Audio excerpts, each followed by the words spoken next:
Welcome everyone to Talk with Sally. Today is Thursday, April 18th at 8:35 p.m. on the Mountain Standard Time, Mountain Daylight Time. Anyway, welcome to my show. Hope everyone had a fantastic day. I got lots of stuff done around the house and in the yard. Got to take a little nap. Anyway, here we are. What is our topic for? Well, first of all, should we cover some short news while we're here? As most of you probably already heard, that I don't know who bombed Tehran. Is it Tehran in Iran? So 3 bombs exploded there. I don't know the details of it yet because I'm on here, so I'm not going to be able to stay up on the loop on that. So if anything urgent drops, guys, please let me know. We will cover it as we go. Anyway, our topic for tonight is smart cities and lifelong learning. Do those things go hand in hand? And what is lifelong learning? It's kind of it's a new concept to me. Like I've always been taught that lifelong learning is good, right? You want to learn, you want to educate. I'm coming to realize that lifelong learning is hidden a lot behind lifelong learning of your data, lifelong learning of collecting your data and being stored in various places. I believe in a way that it is so that they use it for AI. They use it to learn our behaviors, our mannerisms, and it starts with pre-K. And I know that this stuff is going on. So we've covered this topic. This is a seminar by Allison that started, hold on one second, pull up my notes here. So Allison McDowell. So this is who we're listening to. She's done several different seminars in several different states. And when she goes to a particular state, she brings up things that are relevant to their state that's going on and the things that they're doing. There seems to be a common theme of a company called Palantir. And Palantir is a tech company. And I'm still trying to dig deep into the company, but they have a lot. They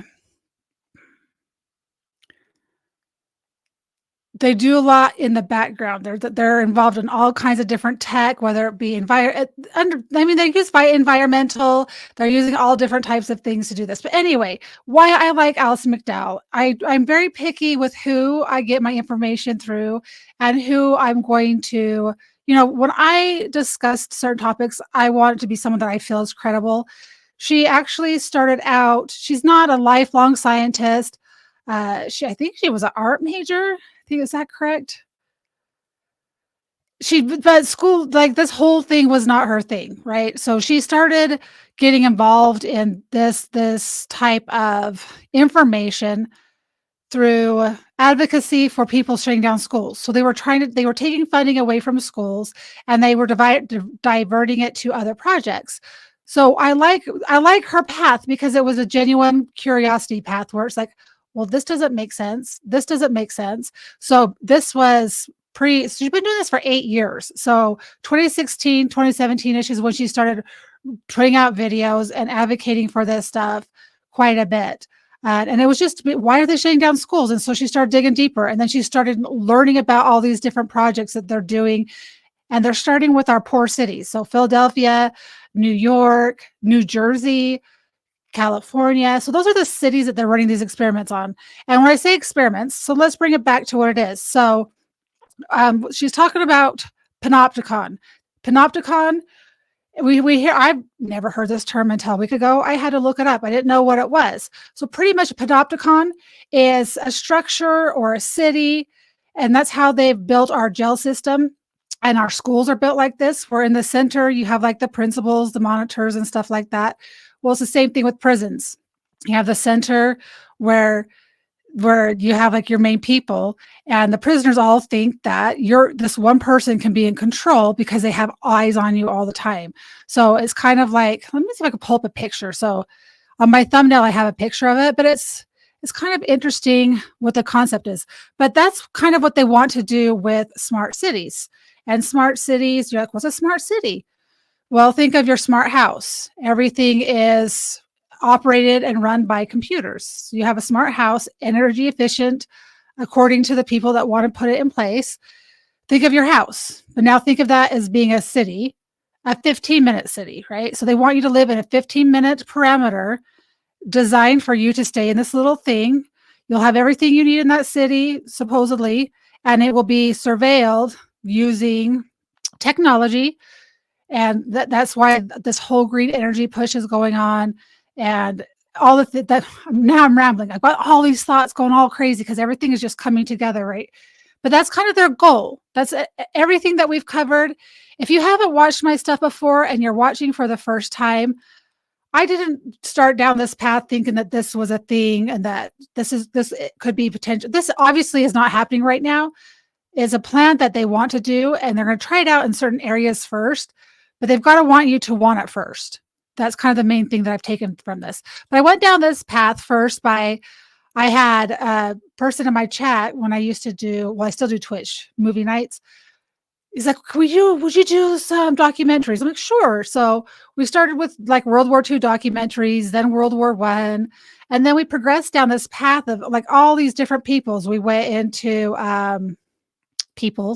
the group of people. We went through Woodrow Wilson, FDR, and then we went through the JFK assassinations. We went through the Nuremberg trials, Operation Paperclip, and how all these different scientists and all these different things fit into the world. We covered the fall of the cabal, like how does these, I call the cabal the deep state. So when people say, hi, JJ. So when people say the cabal, right, I call it the global deep state, which is just people who are not elected into office that feel the need to make rules for our global society, climate change or whatnot. So that's to me what the deep state is. So the fall of the cabal, we covered that. And then wham, we started going into Operation Gladio, which is very, very interesting. Operation Gladio, if you haven't watched that series, I am going to pick it back up. I've told you guys this. I had to take a break because it's a lot of dark information. It's true. It's factual. It's all backed up. But I just needed, we just took a break for a minute because if you understand Operation Gladio, you understand kind of that what Allison is talking about makes complete sense. It's the next phase. What's the next phase? Why are they doing all this stuff? Right? So let me pull up a Panopticon picture real quick.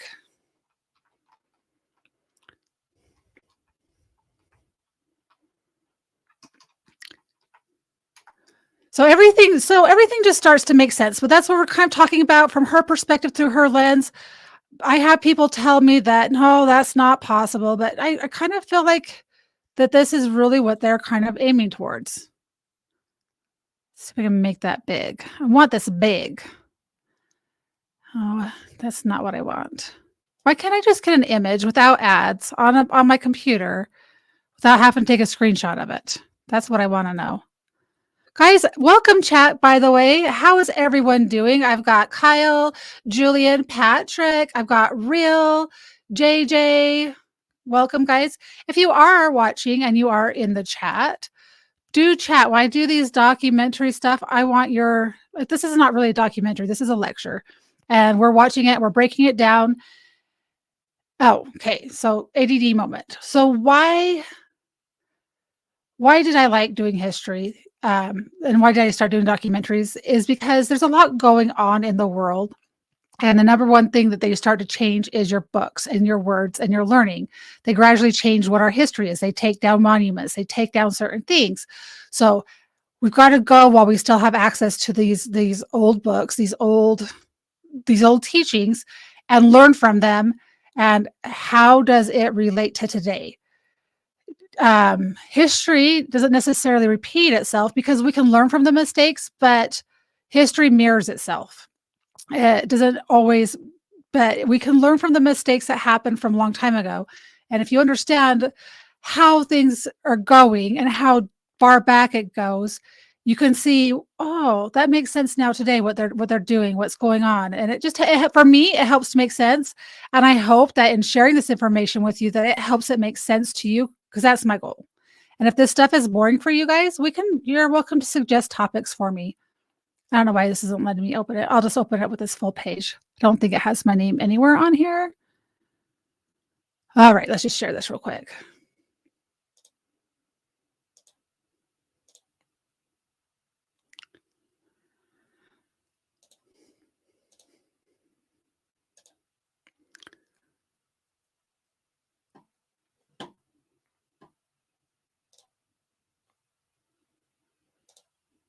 I don't know if you can see that. I'm trying to zoom in right here. So that's kind of like the design. See how it's kind of like the, why can't I think of the word for the gladiator dome? Oh my gosh, my brain is not firing on all cylinders tonight. That's not like me. That is just really not like me. But so it's kind of like a dome shape, kind of like an octagon shape, and they want to kind of fit it together like bricks. That is going to make sense. We'll start watching this, guys. My brain will start firing. I don't know what happened to my tongue tonight because I'm super excited. I was super prepared for this today. So let's go over the definition real quick because I do have it pulled up. Let's just go over what a definition of a panopticon is. So Bentham argued in the panopticon that the perfect prison would be structured in such a way that the cells would be open to a central tower, so a central place. So these 15-minute cities are going to have a central point, right? In the model, individuals in the cells do not interact with each other and are constantly confronted by the panopticon tower. Pan equals all. Optic means seeing. So pan means all and all seeing. And they've been doing this not just they've gradually been stepping up their game. It originally started with, having a prison with it being at the center. And then they progressed to having closed caption cameras, right? Listening devices, that type of thing. So it's just gradually progressing. According to Allison and her research, the ultimate goal is 15-minute cities and transhumanism. She's saying that so this video we're watching is 4 years old. So this is information for a while ago. So we'll have to see if we can see correlations to today. Has any of this stuff come true? Are we starting to see this here? So transhumanism, like when I think of transhumanism, I'm thinking of robots and machines.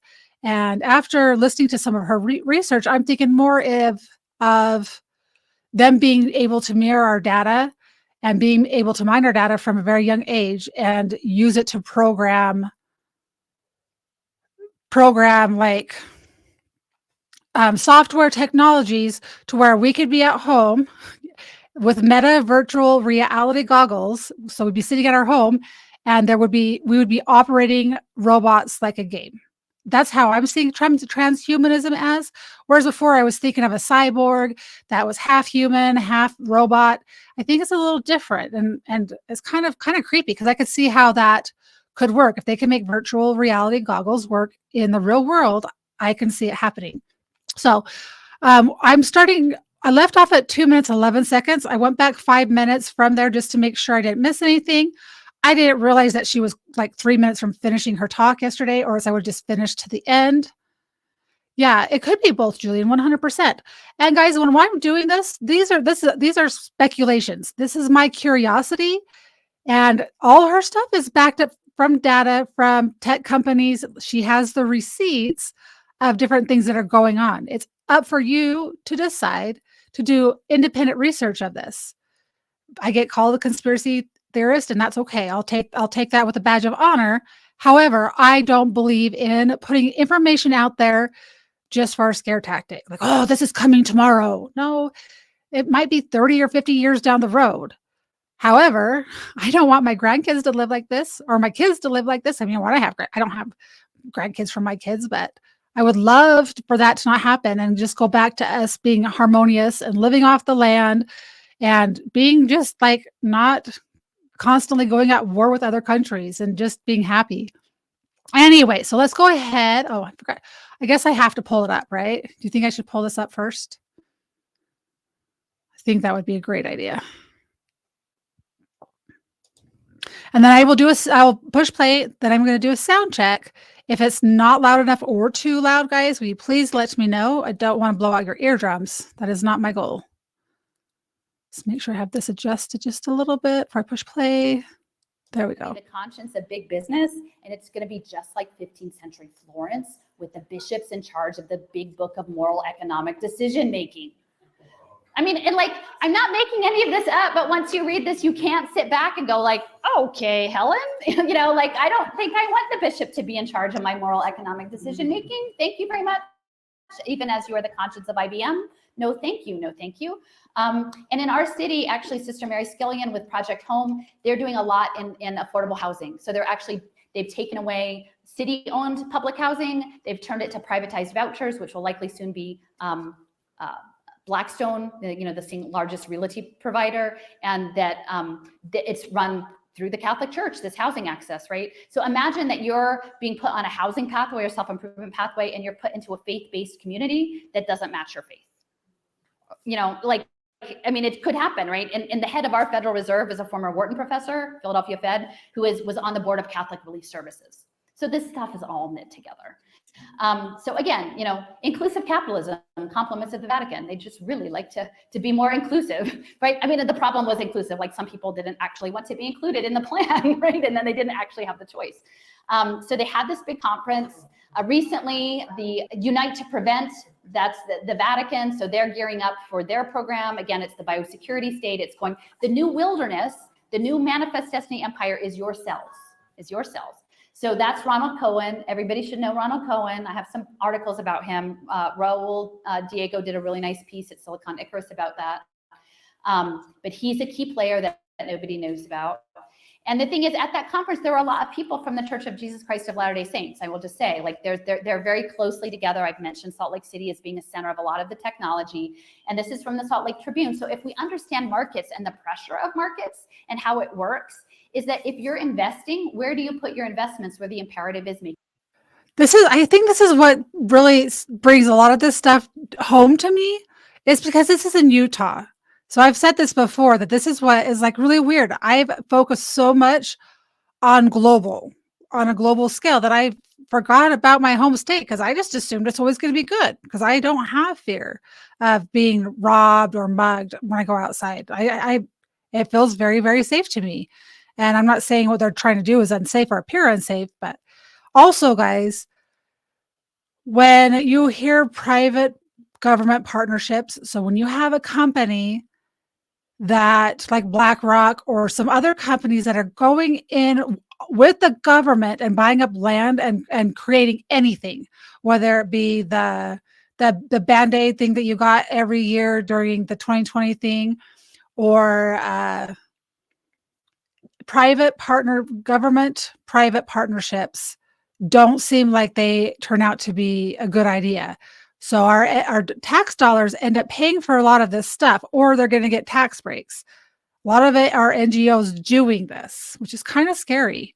So I'm going to repeat all of the words that you need to stick into your brain, because I want you to remember private public partnerships with the government are scary. They're not good. Making money, right? And so you're putting them in health and technology stocks. And so, you know, this was, I'm not sure, it might have been a couple years ago that these were the top stocks, but you see Apple, Microsoft, Google, this is Ensign Peak Advisors.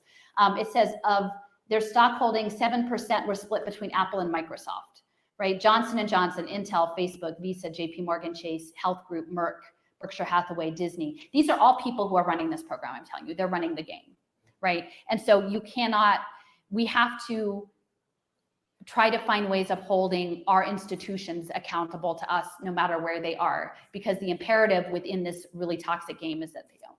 So players, I will say, I've been in touch recently with people who are targeted individuals. And if you had asked me like a couple years ago, I just don't know what I would even make. But after you sit and listen to James Giordano, you listen about neurotech and neuroweapons and smart cities, they need a test bed for this.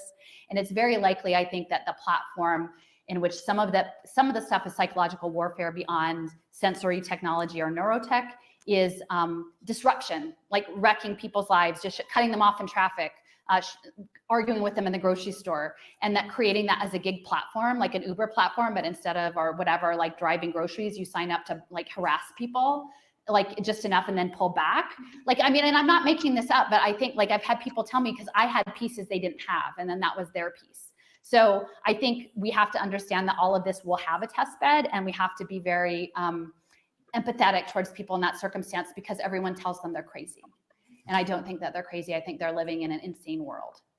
So IDEMIA, okay, I mentioned they're setting up your driver's. So what she was just saying right there about people being paid to create or cause chaos.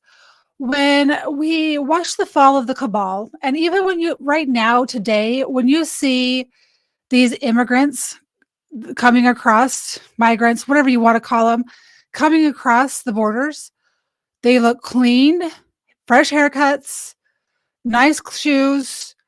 The kids have nice clothing. They don't look like someone who has been traveling a long time on the road for miles and miles and days. So could these NGOs like the Soros be paying these people to come here? And then when they get here, they're going to cause chaos? I don't know if that's the case. Think of Black Lives Matter. What other organizations? The opposing groups, right? Causing just enough chaos to cause concern. And it's psychological, like people being afraid. Like I said, I'm not afraid. Like what's going to happen? Like what's the worst that could happen to me? I don't know, but I don't have that fear. And kids, there are no kids. True, Ford. Julian, thank you for being a monthly supporter. Appreciate you. You got a new little trophy thing. Now you're red. That's cool. They changed colors. That's awesome. Just military aged men who were just relieved orally by my Orcus. Thank you for making me read that out loud, Ford. You're awesome. If you guys are a member of my Rumble channel, it's $5 a month. And I do read your chats, whether they're relevant to the topic or not. Okay.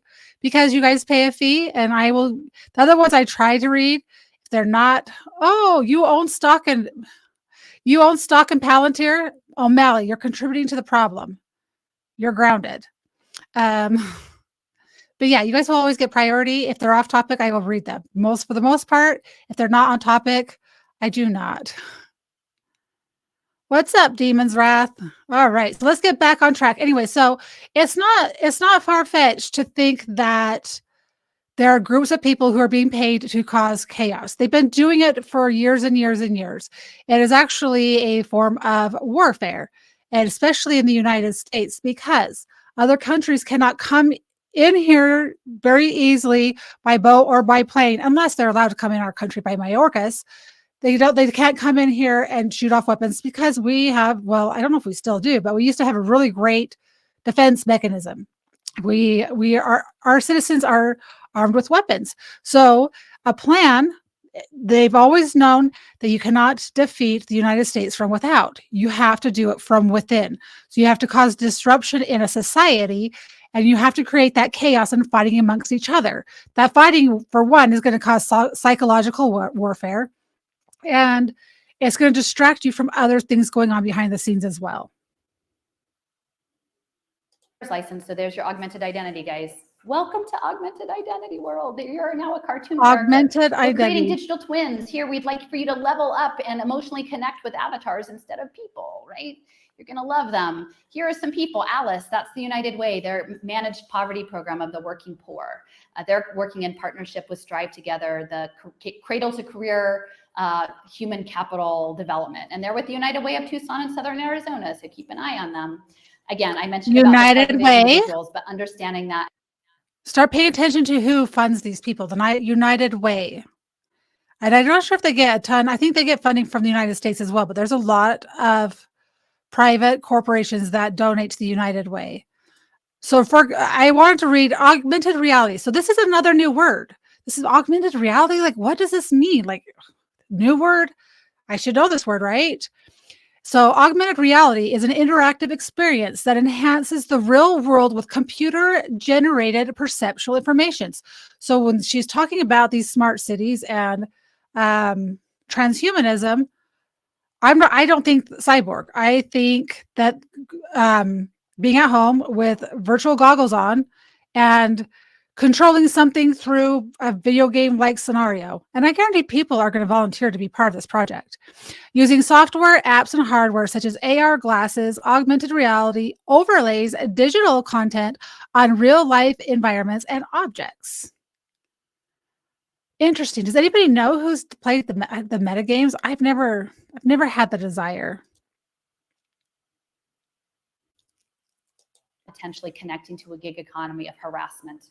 I mean, if you think harassment is bad just at the level of sort of everyone's psychological hysteria now, imagine monetizing it, right? And gamifying it, right? That's pretty crazy. Oh, that would be crazy. So this is from Joseph's game, but it's like a street fight, right? And I'm sort of imagining like, okay, well, what if you have AI that's managing setting people up to like fight other people in the street and you don't even know what's happening? You don't know why. Sometimes things have happened to me and I don't know why that happened, right? And there's a story that's going on behind you that you don't actually have access to, but you're caught in somebody else's game.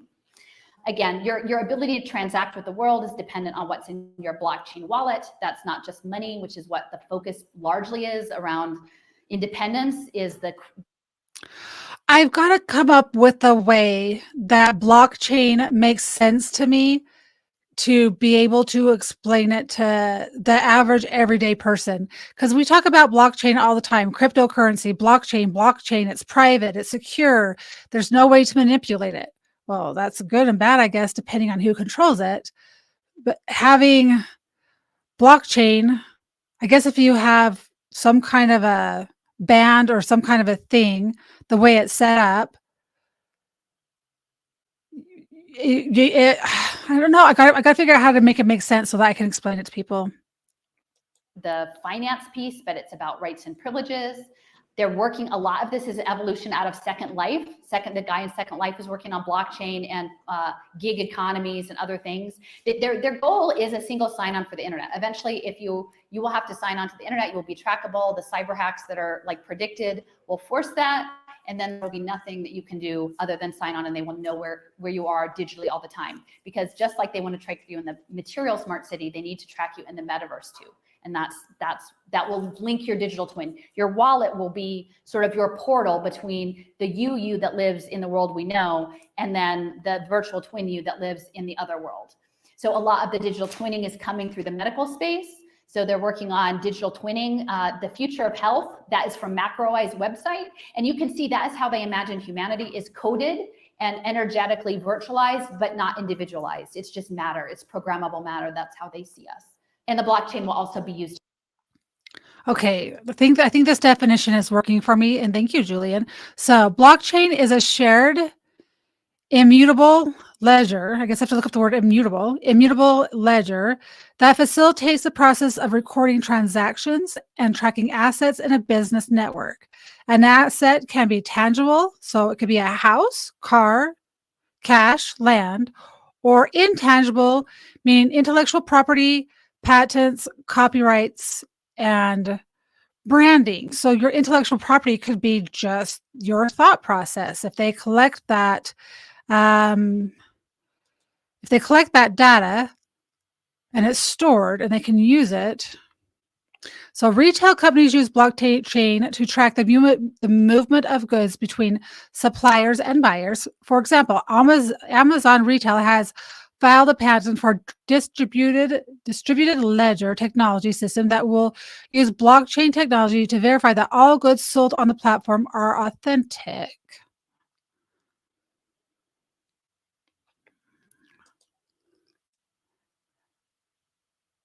Yes, I agree, saying a lot. He's saying that Second Life and PlayStation Home are abominations. Okay, so what is blockchain for dummies? Let's see if this helps. Let's see. It's important to understand these terms, especially for me. If you don't understand the definition or what they mean, how do you know when people are talking about things if they make sense? So blockchain technology utilizes hashing. Oh, this is for dummies? Okay. Blockchain can my tongue work today? Technology utilizes hashing to create a clear record of events, effectively linking each block of data together. Hashing is taken So hashing is to take an input, pass it through a function, and return an output. Hashing is taking an input, pass it through some kind of a function, and return it to an output. Each output is then used as the next input phase, creating a chain that can be easily traced. All right, so it can't be manipulated because it depends on data that's put in there. Okay, let's continue on, and I'm going to continue reading. I'm trying to get this to click in a way that I can relate it in everyday life. So if anyone has something like that, tell me so I can. Immutable, that's what I kind of thought it meant. So immutable means unchanging or not able to be changed, like skin color or gender. So you have a hash, goes through hashing. You have an input. It goes through this process, and then you have an output. And that output is used for another input, creating a chain. Oh, you're going to bed, JJ? You just got here. What are you, on the East Coast or something? Or in a different country? Well, that would make sense. To track your cell therapies, that'll be part of the game. In the eugenics, like what is a eugenics for a post-human world? Your electronic health record, and that's what Ezekiel Emanuel was to set up with the ACA, was the electronic tracking that will be put on blockchain. The rules, we know the Sustainable Development Goals, those are the rules. We know that the Sustainable Development Goals are linked to global finance. Why This did is you not really scroll so about fast to fixing the that slide? problem of climate, problems with the, we know the I think Sustainable Development Goals, those are the rules. We know that the Oh my Sustainable gosh, Development Goals going are so linked to fast. global finance. You that lives in the world we know, and then the Hold on, virtual guys. twin you that lives in the other world. So a lot of the digital twinning is coming through the medical space. So they're working on digital twinning, the future of health. So they're starting with their health. So you could look at the 2020 scenario as simply a way for them to figure out how they could get more people visiting the doctor. Because when you go to the doctor, you have to fill out a health history. You've got to fill out all kinds of stuff. And then they have that information there. I'm not saying that's the case, but I could see that being part of it.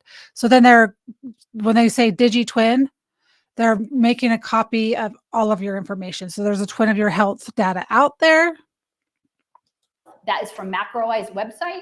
And you can see that is how they imagine humanity is coded and energetically virtualized, but not individualized. It's just matter. It's programmable matter. That's how they see us. And the blockchain. Yeah, I do remember all that talk about that stuff. Okay, not this one. Will also be used to track your cell therapies. That'll be part of the game. In the eugenics, like what is the eugenics for a post-human world? Your electronic health record, and that's what Ezekiel Emanuel was to set up with the ACA, was the electronic tracking that will be put on blockchain. The rules, we know this. Okay, so you went past this because I want to reiterate this. Smart contracts in the spatial web. So you'll have a smart contract. Does that mean you'll have a contract if you get education that you'll stay with this company for this amount of time and pay it off through their work, through your labor,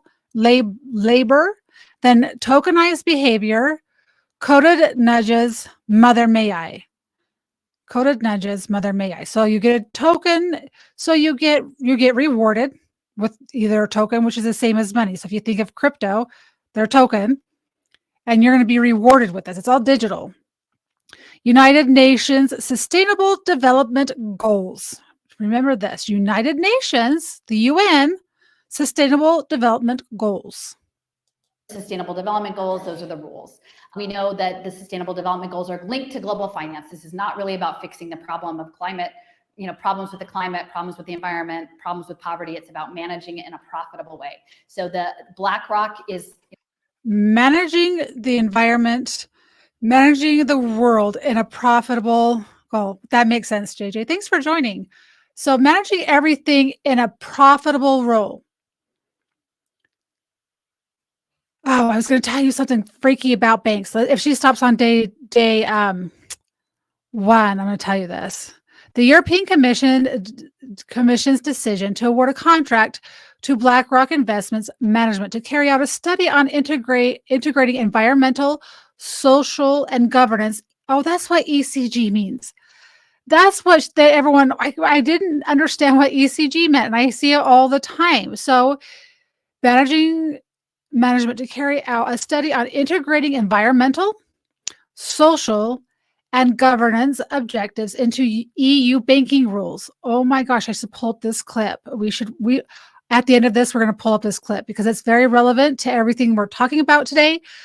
I didn't have time to pull it up, but it's kind of crazy. You know, I think BlackRock may just be AI, like a reference to AI, that this thing that is like Hi, Kari. there are people who conjecture that the whole lockdown was predicated on the power that BlackRock has over the world in terms of investments. So New America is funding Arizona State through this public interest technology. Okay, so New America and New Americans, if in your state, guys, look up what those programs are. These are real programs.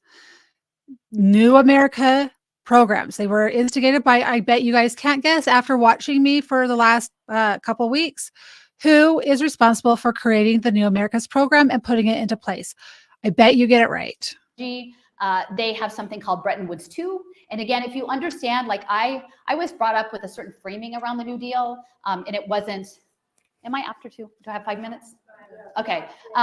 So I was framed that it was like a good thing to take care of people. And I didn't understand that there were carve outs and that like domestic labor, agricultural labor, predominant labor of Black and brown people was not protected. And that it was meant to certain policies and to sort of take this lid off and keep the machine going, right? To reset it, to keep it going. And this Bretton Woods 2 is going to be the digital currency reset and the gamification of life to keep it going. So the connection between Arizona State's and New America with Eric Schmidt, that is very important. Eric Schmidt is a major player with New America, but they're doing things around policy change, digital impact around government, because they really want a mechanical government, and asset allocators. So it's all going to sound good. We want stakeholder capitalism. We want the good kind, only we don't want that. What works cities? Your smart city, the data analytics that keeps the game running. It's turning you into the harmonized digital citizen. Estonia is the model. And Tim Draper, who is an actively involved in that. Oh, she's going through this information really fast because she has 5 minutes left to speak. So let's slow it down. Let's process what she's saying, because what she's saying is important. Become an e-resident. Estonia is the first country to offer e-residency, a government-issued digital identity and status that provides entrepreneur. My words are not coming out of my mouth correctly tonight. I apologize. Digital identity and status that provides entrepreneur. Why can't I say that word? Entrepreneur. I can't say it, and I should be able to. Entrepreneurs. Wow, that is an easy word to say. With access to Estonia's transparent digital business environment. That leads me to ask if there is still a need for physical countries with borders at all. They don't want borders. This is why we do not have a border at all. There's only one country that has a border, and I think that you can guess which one that is. I mean, we already have Bitcoin, so Bitcoin cryptocurrency, as an independent virtual currency.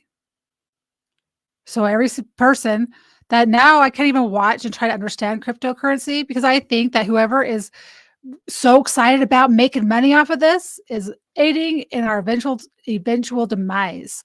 And different services that can well, I guess if it becomes centralized, right? To have it not centralized is a good thing. Centralized cryptocurrency is a good thing. But when they're going to centralize it, it's going to be bad. The same way you use arrows to forward and back, you can tap the space bar to pause the video if you want to stop on a quick slide. Oh yeah, I use my space bar to do that. Oh, let me see. Let's practice this. Hold on. A different service that, but my cursor has to be on that page. I have 2 screens. And different services that don't comply with traditional government. I have to reread that. I got distracted by chat. Because I'm learning this as we go too, guys. This is I know a lot, and it's connecting dots, so I can relate my experience to it. So I need to repeat this. I mean, we already have Bitcoin as independent virtual currency and different services that don't comply with traditional government regulations. So I guess the goal here is to have it decentralized. And they're going to try to trick us into having it centralized. They're going to make it think like it's going to be on the market free at Wall Street. However, the people who are going to control it and run it are still going to be the people that run the Federal Reserve. I've heard and I've seen the plan put into place, or how they want to implement it. They have to make the people think that it's their idea and that it's a good thing, because people who are into Bitcoin and cryptocurrency do not want it centralized. They are not for a central bank. That development of that program, he says he doesn't think that we actually need physical countries anymore. Because guess what? They're going to put you in the casita and put you in the haptic suit, and they don't need a country for that. I mean, they can go plop around in the real world, but you're going to be trapped. So you're going to have Bitcoin as a virtual currency, and it can be global, and that's what moves their thing. So you've already got 3 what work cities at least: Mesa, Scottsdale, and Tempe. Cool. So data-driven government, automated smart cities. What works? City features Mesa. I can't read it from there. Let's pull this one up. I can read it better from the screen. Data and evidence as a building blocks in the foundation of the new next Mesa. I've been to Mesa lots of times. What works? City features Tempe, Arizona. So what works feature is the plan here. Creating a new data-oriented paradigm in the valley. What works? City features Scottsdale, Arizona, using data to drive region.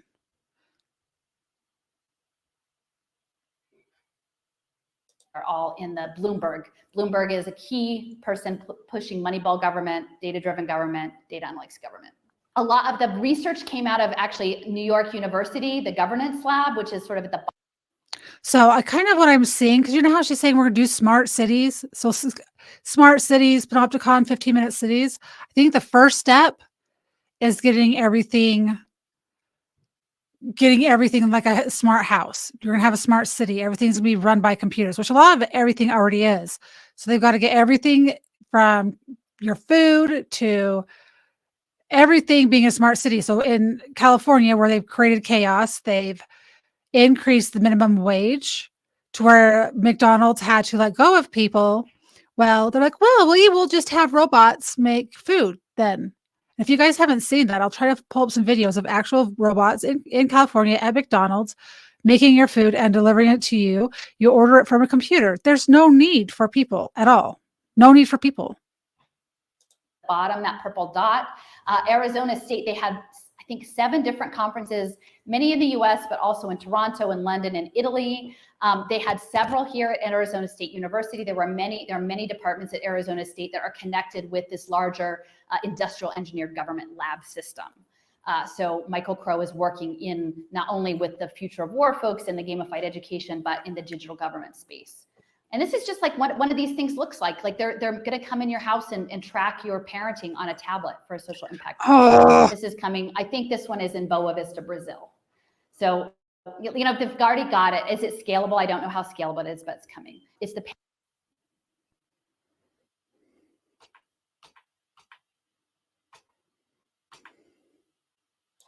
I don't feel like that worked. Which is sort of at the bottom, that purple dot. Arizona State, they had, I think, 7 different conferences, many in the US, but also in Toronto and London and Italy. They had several here at Arizona State University. There are many departments at Arizona State that are connected with this larger industrial engineered government lab system. So Michael Crow is working in not only with the future of war folks in the gamified education, but in the digital government space. And this is just like one of these things looks. Okay, so let's look at this cycle here. So life cycle of blockchain-driven data collection flow. Oh my gosh, why are her slides so tiny? Does she not think that people are old? Okay.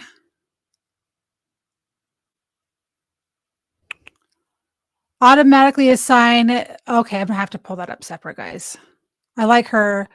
Okay, so when the data infrastructure is settled, we can start to build applications interacting with the decentralized database. They don't want to be decentralized, though. That's confusing. I wonder if they're wording that a certain way. There will include all kinds of frontline engagement tools, such as end beneficiary applications, home visitor applications, data management, and browser systems to check all kinds of data collected from the field, as well as performance data on the decentralized ledger of token transactions. So digital identity, blockchain, tracking compliance, and social impact. So this will pretty much rely upon your social impact score. I'm really annoyed that I can't read that, because this slide I can tell will help me understand a lot. I'm going to blow that up later.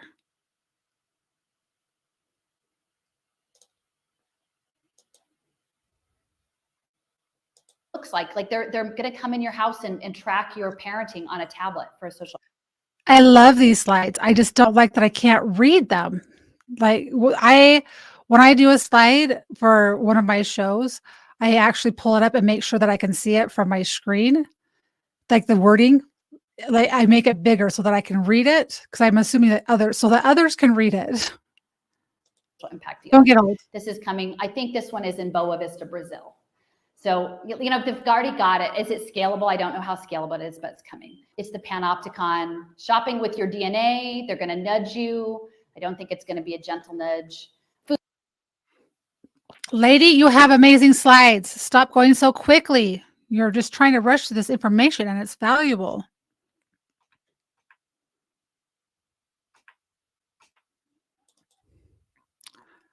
I don't know what I just done. Did I not rewind it?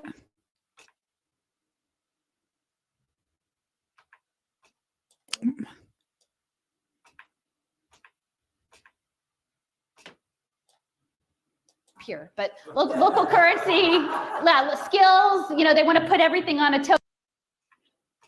Okay, so she just showed like a gazillion slides. This is why. This is the one I wanted. Okay, here we go. So government needs a new, okay, hold on. Hold on, everybody. Don't make fun of me. I'm grabbing my granny glasses.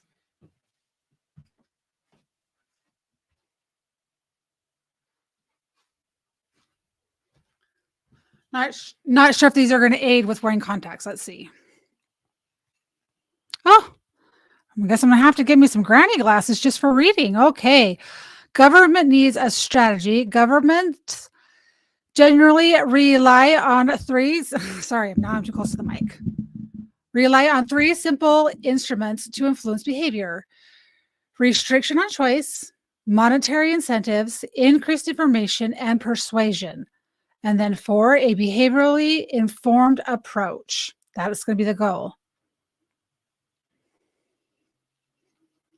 Now that one is just too small for me to read. That'll work. Whew. I guess I'm going to have to get a prescription for this. I actually have a prescription for bifocals, but I refuse to do it. So shopping.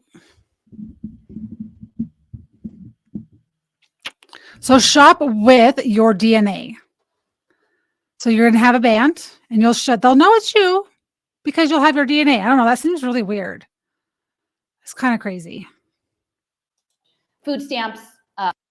Okay, so food stamps, social benefits distribution use case snapshot, Illinois blockchain task force. An interesting application could be an entitlements digital currency for benefit programs such as food stamps. Providing a digital identity verification would help the program accurately verify applications and reduce fraud. So they're going to make it be about reducing fraud. They are already doing this with California.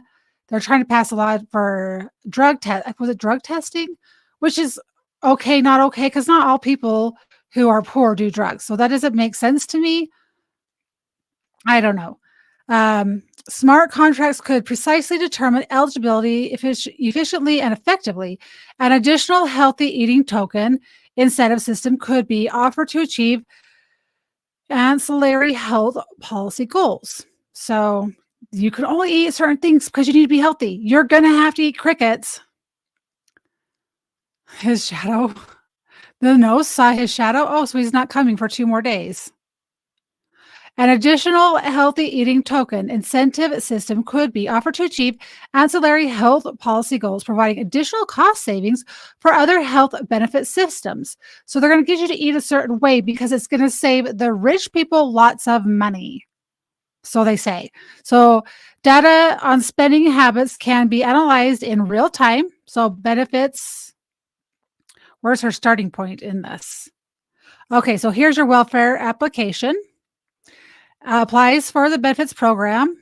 Government Entitlement Office verifies a digital identity, digital identity verification. Sorry, it's hard. It's hard for me to see. This is why I'm like stuttering on my words. I apologize. So then we have data on spending habits can be analyzed in real time. So they're going to know your spending habits, which they already track that every Every bank already tracks all this stuff. So they're going to analyze your spending habits, issues benefits tokens that can be redeemed at local food stores. So issues benefits based off of your spending habits. You get tokens for food stores. Benefits benefit eligibility, smart contracts, determine amount and area for redemption. So then we have automated verification. So eligibility, smart contracts. So here's your smart contracts. Self-sovereign digital identity. Verification, eligibility, smart contracts. Benefits wallet, so blockchain benefits. So you have your blockchain benefits. You buy his food from grocery store with a benefit wallet. Then you go to the grocery store, healthy eating token added to wallet. Yay. Unhealthy food purchase doesn't get added to wallet. Grocery store, healthy food purchase triggers a smart contract. Okay. So you made a healthy choice. So you triggered the smart contract. So you own your tokens. They go up to your wallet. Okay, so this is our path. We go over here, down there. Good, bad choice, no tokens. Grocery store, healthy choice. You get 2 tokens, put into your benefits wallet, and then you have the welfare application. So that's self-sovereign, digital ID verified government entitlement office. Goes through here, automated verification. So then you have your eligibility for a smart contract. So this is all going to rely on you needing welfare benefits. And right now they are creating a lot of really, really poor people. Like what are they doing with our economy? That's just what I see when I think, could this really be something that they really want to do? Like this is their plan. This is their plan. This is what Illinois is already doing, right? This is their plan. But it only works if you rely on the government. And right now in this world, I see a lot of people that are going to be pretty close to needing to rely on that government. Yeah, it's gamification. It's exactly what Patrick said. It's going to be, it will give you some SNAP benefits, but then we're going to trigger whether you buy the good food or the bad food and then incentivize. But in the end, the incentive, they'll cut the things that you can only do it if you always make the good choice. And if you're homeless, if you live in a food desert, if you work 3 jobs, you may not be able to. So game mechanics, human capital bonds pay for success finance. Assigned self-improvement pathways. So you'll be assigned your self-improvement pathways. Privatized social welfare. Oh my gosh. I never put this one in my bingo card. Privatized social welfare. Anytime you privatize housing for the homeless, privatize anything. Think of all the NGOs. Those are all privatized. They get government financing. The NGOs, think of how many NGOs are out there. They're all set up to where they pay little or no taxes ever. UN, SDG, aligned social prescribing, UBI, digital identity plus wearable tech, biosensors. So digital identity is going to be through a Fitbit, through a headband, through goggles, through something. Through your cell phone at first, maybe. Ever play that game. So yeah, so social prescribing, all these pathways. So social prescribing, performative behavioral pathways. Deliverable 1, social prescribing and the digital landscape. So you have a Healthy London Partnership, so NHS, you have Greater London Authority, and Elemental. Ways are called social prescribing, the assignments. Here's your to-do list. Here's what you're supposed to do.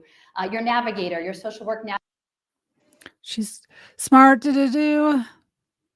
Access. So figure 3 shows how these elements can fit together. I'm just going to read the ones right here, if I can read them. All right. So we have health and care services, e.g., let's see. And then we have link worker provides health assessment, personal support planning, information, advice, and guidance. So this part is person with health conditions, e.g. self-referral. So you either go to health and care service, e.g. GP, or innovative community resource, e.g. London, Fire, brigade, social housing, and provider. And then we have, so that's innovative. Then we go to Link worker provides holistic assessment, personal support planning, information advice, and guidance. And then you're going to go over to community resources. So social, prescription Inc., volunteering, education, community activities, physical activity, community faith networks, time banks. So you're either going to go up or down depending. Service, e.g., debt advice, experts patient program, or personal budget broker. How many people want to live their life like that? Hi, Fox. How did your job interview go today, by the way? Okay, guys, I'll go get my new prescription but her slides are really blurry. I don't think it's my fault because I've been able to read other slides just fine. All right, but I guess I'll go get my bifocals. I'll go get her done. I'll accept defeat. Navigator will put you on the pathway. They'll just wind you up and tell you what to do to be a good, harmonized citizen along the way. Like, we'll control you through the geofence. Okay, so geofencing, wearable geofencing for social distancing. So geofencing, just think of a band. Think of a ankle monitor, but small and tiny. They're already getting people used to it, right? You have your smart. Well, it's not a big deal. We already have our smartwatches. We already have our Fitbit, right? I do know that my step tracker thing's deactivated on my phone, even when they try to keep reinstalling it. So security bubble, COVID-19. So it's an example of that. And these are all, so there's 1, 2, 3, 4, 5 times 1, 2, 3, 4, 5, 6, 7, 8. So far there are 39 participating organizations according to this slide. And this is 4 years ago, guys. So it's 2024. This was 4 years ago. My glasses are not that old. It's that, so with glasses, you can have bifocals for reading, and you can have glasses. It actually would be trifocals. So then you have glasses that are for your far away distance. And then they actually make a prescription for people who are at computers so that it's designed to have your eyes work at a closer distance. So yeah, maybe I need to get the in-between glasses for on the computer, which is probably the thing I need to do.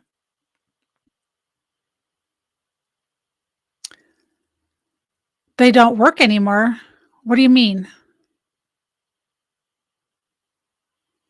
And that'll be your medical status that will constantly test you. Arizona has the healthy community. Like, who could think there was anything wrong with that, right? If you didn't see. Those are the ones I have for computer.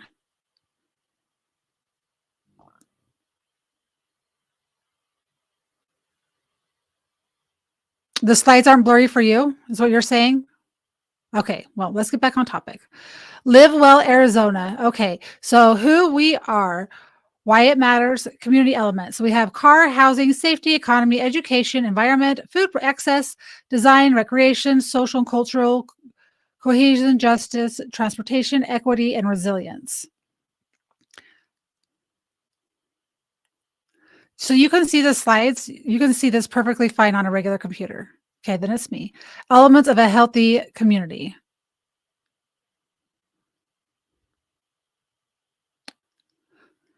So all of these things, so they're saying that all these things are on the wheel. Those are all the things that they think that are going to be part of a healthy community is having good care, having housing available to everyone. So you're going to have privatized housing, safety. No, you're going to have a safety. I can't read chat while I'm reading the serious part. No, I'm just kidding. So you're going to have safety. I don't know what that's going to mean. What the safety is going to be dependent on what they believe safety is. Yes, murder and all those other things are horrible, but they could take it one step further, right? Economy. Who are we need economy? Like, what's going to be the point of money? Like, who's going to be making money off of all this? Education, environment, food access, having access to food. That goes with housing. Design. It's going to be a panopticon. Recreation, so all of them are these big, huge towers with gardens around them. Social and cultural cohesion, you're going to all have to work together. Justice, Yeah. Do we have justice anymore? And then what is there going to be their definition of justice? Transportation. Oh, they have to make sure they put equity in there. Everyone's going to be the same. The same. That's why they're trying to get everyone used to the same with DEI. They want everyone to be at the same level. They want everyone getting used to be the same. They don't want any individuality.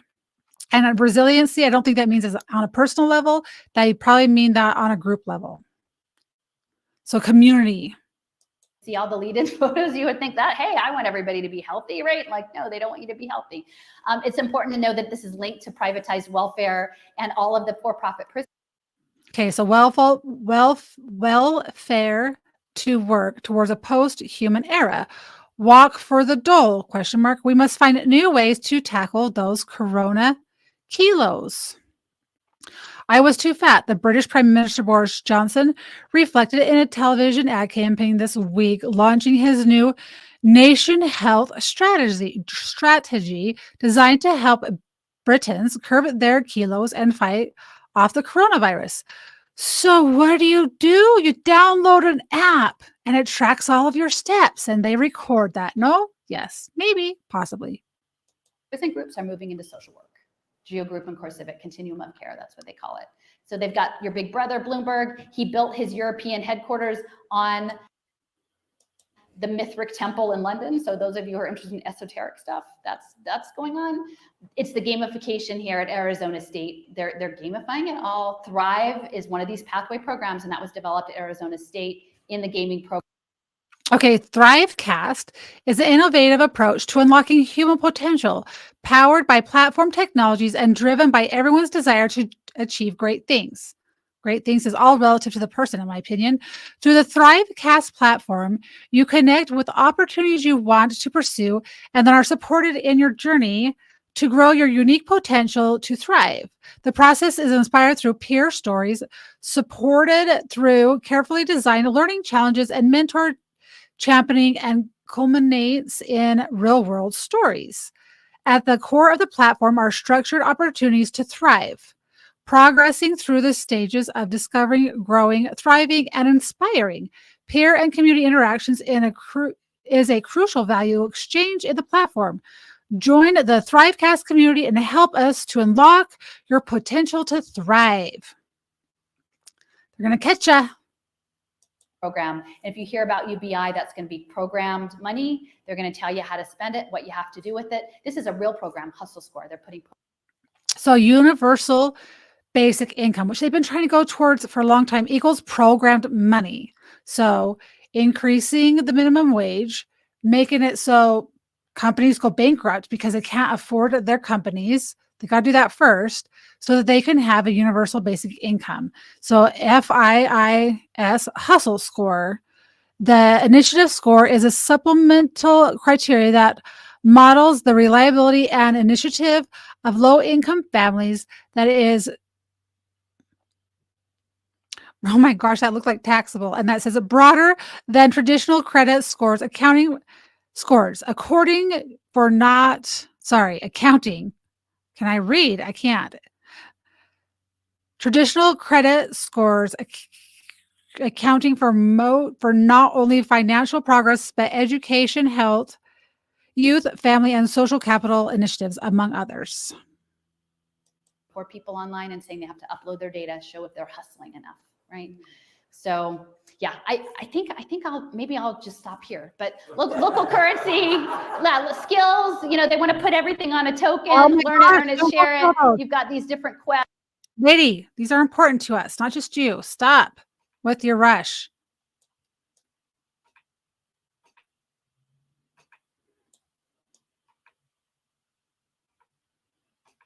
Why are they not going back? Okay, here we go. We still do have some extra. So I will just, the Dandelion Manifest, like people are like, how do you say all these things and you actually still your government lab system? So Michael Crow is working in not only, didn't get that history, right? And we still had textbooks and they weren't smart texts. On a token, learn it, wrong with that, right? If you didn't see all the lead-in photos, you would think that, hey, I want everybody to be healthy. Right? Like, no, they don't need to be healthy. It's important to know that this is linked to privatized welfare, and all of the for-profit prison groups are moving into social work. Geo Group and CoreCivic, continuum of care, that's what they call it. So they've got your big brother, Bloomberg. He built his European headquarters on the Mithric Temple in London. So those of you who are interested in esoteric stuff, that's going on. It's the gamification here at Arizona State. They're gamifying it all. Thrive is one of these pathway programs, and that was developed at Arizona State in the gaming program. And if you hear about UBI, that's going to be programmed money. They're going to tell you how to spend it, what you have to do with it. This is a real program, Hustle Score. They're putting poor people online and saying they have to upload their data, show if they're hustling enough, right? So, wow. Yeah, I think I'll just stop here. But local currency. Okay, so we got local currency versus programmable money. So we have digital currency initiative, Met Media Lab, making money smart.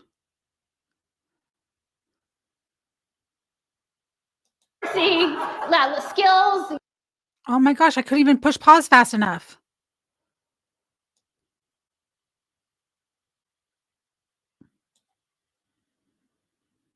I don't think that this is going to be how it's going to go. Again, I've got the moms here.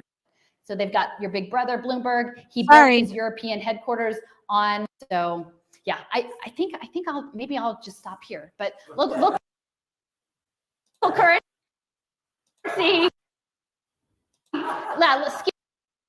Okay, skills, level up, leaderboards, digital assets, badges, tokens. So you're gonna have a skills up level while you're doing the gamified stuff. There's gonna be leaderboards. You're gonna have digital assets, badges, and they're gonna be tokens tracked on blockchain ledger, so you cannot manipulate them. Skills. Promote lasting behavior change with SWPBIS. So linked to Google Classroom, which we were talking about before, linked to Google Classroom behavior-based economic systems. Promote lasting behavior change with SWPBIS. For school-wide PBIS initiatives, Classcraft helps create the type of sustained engagement that leads to behavioral change, SEL growth, and positive school climate. They want to put benefits of a digital token economy system, PBIS rewards. Everything on a token. Behaviorist digital economies. Motivate your family. Use customizable digital badges, skill points, and virtual currency to reward your children for doing homework, chores, taking care of family pets, and more. Create your own virtual reward store with real or virtual rewards. So you know what that's called? Money. You pay your kids to do chores or obligation and duty. You shouldn't have to get a token for that. And learn it, earn it, share it. You've got. Okay. I'm going to let her go through these. Different quests, health quests. They're working in Orange County. They're going to put people on these pathways with your AI. Rockefellers are involved in both health and education, and they're putting you on a data dashboard. So yeah, but I don't think that this is going to be how it's going to go. Again, I've got the moms here. We're energetic beings, and this life does not want this. Life does not want this thing. So I know many of you were here yesterday, but I still do have some extra. So I will the Dandelion Manifest, like people are like, how do you say all these things? And you actually still say but people need to know, but I seriously believe that it's not going to all come out how they think, that they are overblowing this. But I think people deserve ethically to know where it is, at least people who have this fortitude to look at it. So thank you. I'm back. Are you ready? So this is my last chick, but I really want to make sure my entry into all of this was from the education space. And I think if I can leave feeling like I've accomplished something other than collective, weight put on you, is to expand our consciousness to understand that the struggle is for kids. And that it's around bodily autonomy, but it's also around your mental autonomy and your agency. And the education system is a huge part of that. And the biometric digital identity system that's coming through this biosecurity moment is. Sorry, I thought I could use the restroom and get back before she did her the next thing. Pause. So the point of that is this is their goal. This is their outline. How far along they are is one thing, and helping people to be aware of what's going on is another thing. It's not like doom and gloom, let's have a riot. No, it's like what have we been saying for a while, at least online? Everything right now is homeschool your kids. If you homeschool your kids, they don't have these opportunities to do these things to your kids, to collect data, to do this stuff. But they're going to make it be like a game and fun. However, if you're poor and you're struggling and they're going to give you this opportunity, who's going to say no to it? Where is the God? Let me see. I tried to upload it today. Robert Ford. It meant to also control their educational access. And as Drew was saying, like knowing the history, right? I was always a really good student in school and I didn't get that history, right? And we still had textbooks and they weren't smart textbooks that tracked when you opened them and what you read and your emotional, resonance to whatever you were reading. It wasn't any of that. And, I remember as a parent, when I started in education space, reading about artificial intelligence and education and feedback loops, they called it personalized. And I was like, they're programming children and there's no way to know who got what information or to what end and how they were programming them. And so it's like the memory hole, 1984, they can just change the history. They can change anything and they can do it to psych you out too. So I want to make sure that people in the health space are familiar with how the education piece is going to link up. So this is about the kids. Again, it's the cultural erasure and that hinges on, what Drew was saying, that people losing languages, people losing cultures, people not knowing their identities. And, a key part of this, and I know even like, especially on the conservative end, like family is really important, people's families and protecting families and the ways in which social services have been weaponized. Philadelphia, we have very high levels of family separation for reasons not of actual abuse of children, but for a lot of other reasons that are not good. And so that foundational piece, Carlisle Residential School is in Carlisle, Pennsylvania, central Pennsylvania. And that cemetery there is where several hundred Indigenous children who were relocated from various parts of the United States, including the Dakotas, were there and made to build the buildings there. And then many of them never left and they were buried there and they're along the side of the highway. So I took my family there a number of years ago and it's actually on the grounds of the Army War College. So I keep saying the asymmetrical warfare stuff isn't over. It's not over the day we pulled in. Yeah, you have to get a security clearance to go on. The hospital where the kids, probably a lot of them died, is now a boutique hotel. And their LED sign that day was about Custer. Okay, so this history isn't history. The past isn't past. We're living it. It's resonating forward. And so when I keep saying that there's this collective trauma that needs to be addressed and start to heal, I'm not saying it just in like the woke way, but in a very realistic, energetic way that this is our history. And if we're taking care of the kids, it's built on this. So when we hear that Jeff Bezos is interested in funding Montessori pre-K, okay, just understand that that's the Internet of Things preschool where they're putting sensors in the kids' shoes. Okay, that's what's coming up. And they're going to seek to separate children from families. And again, I will acknowledge folks on the conservative side have been very clear about that intent. And I do agree at this point that is where it's going, is to break up families and make children more and more the wards of the state alongside that model. So I had mentioned before about the Ampli app blockchaining children in South Africa. So Tanzania had the first blockchain babies.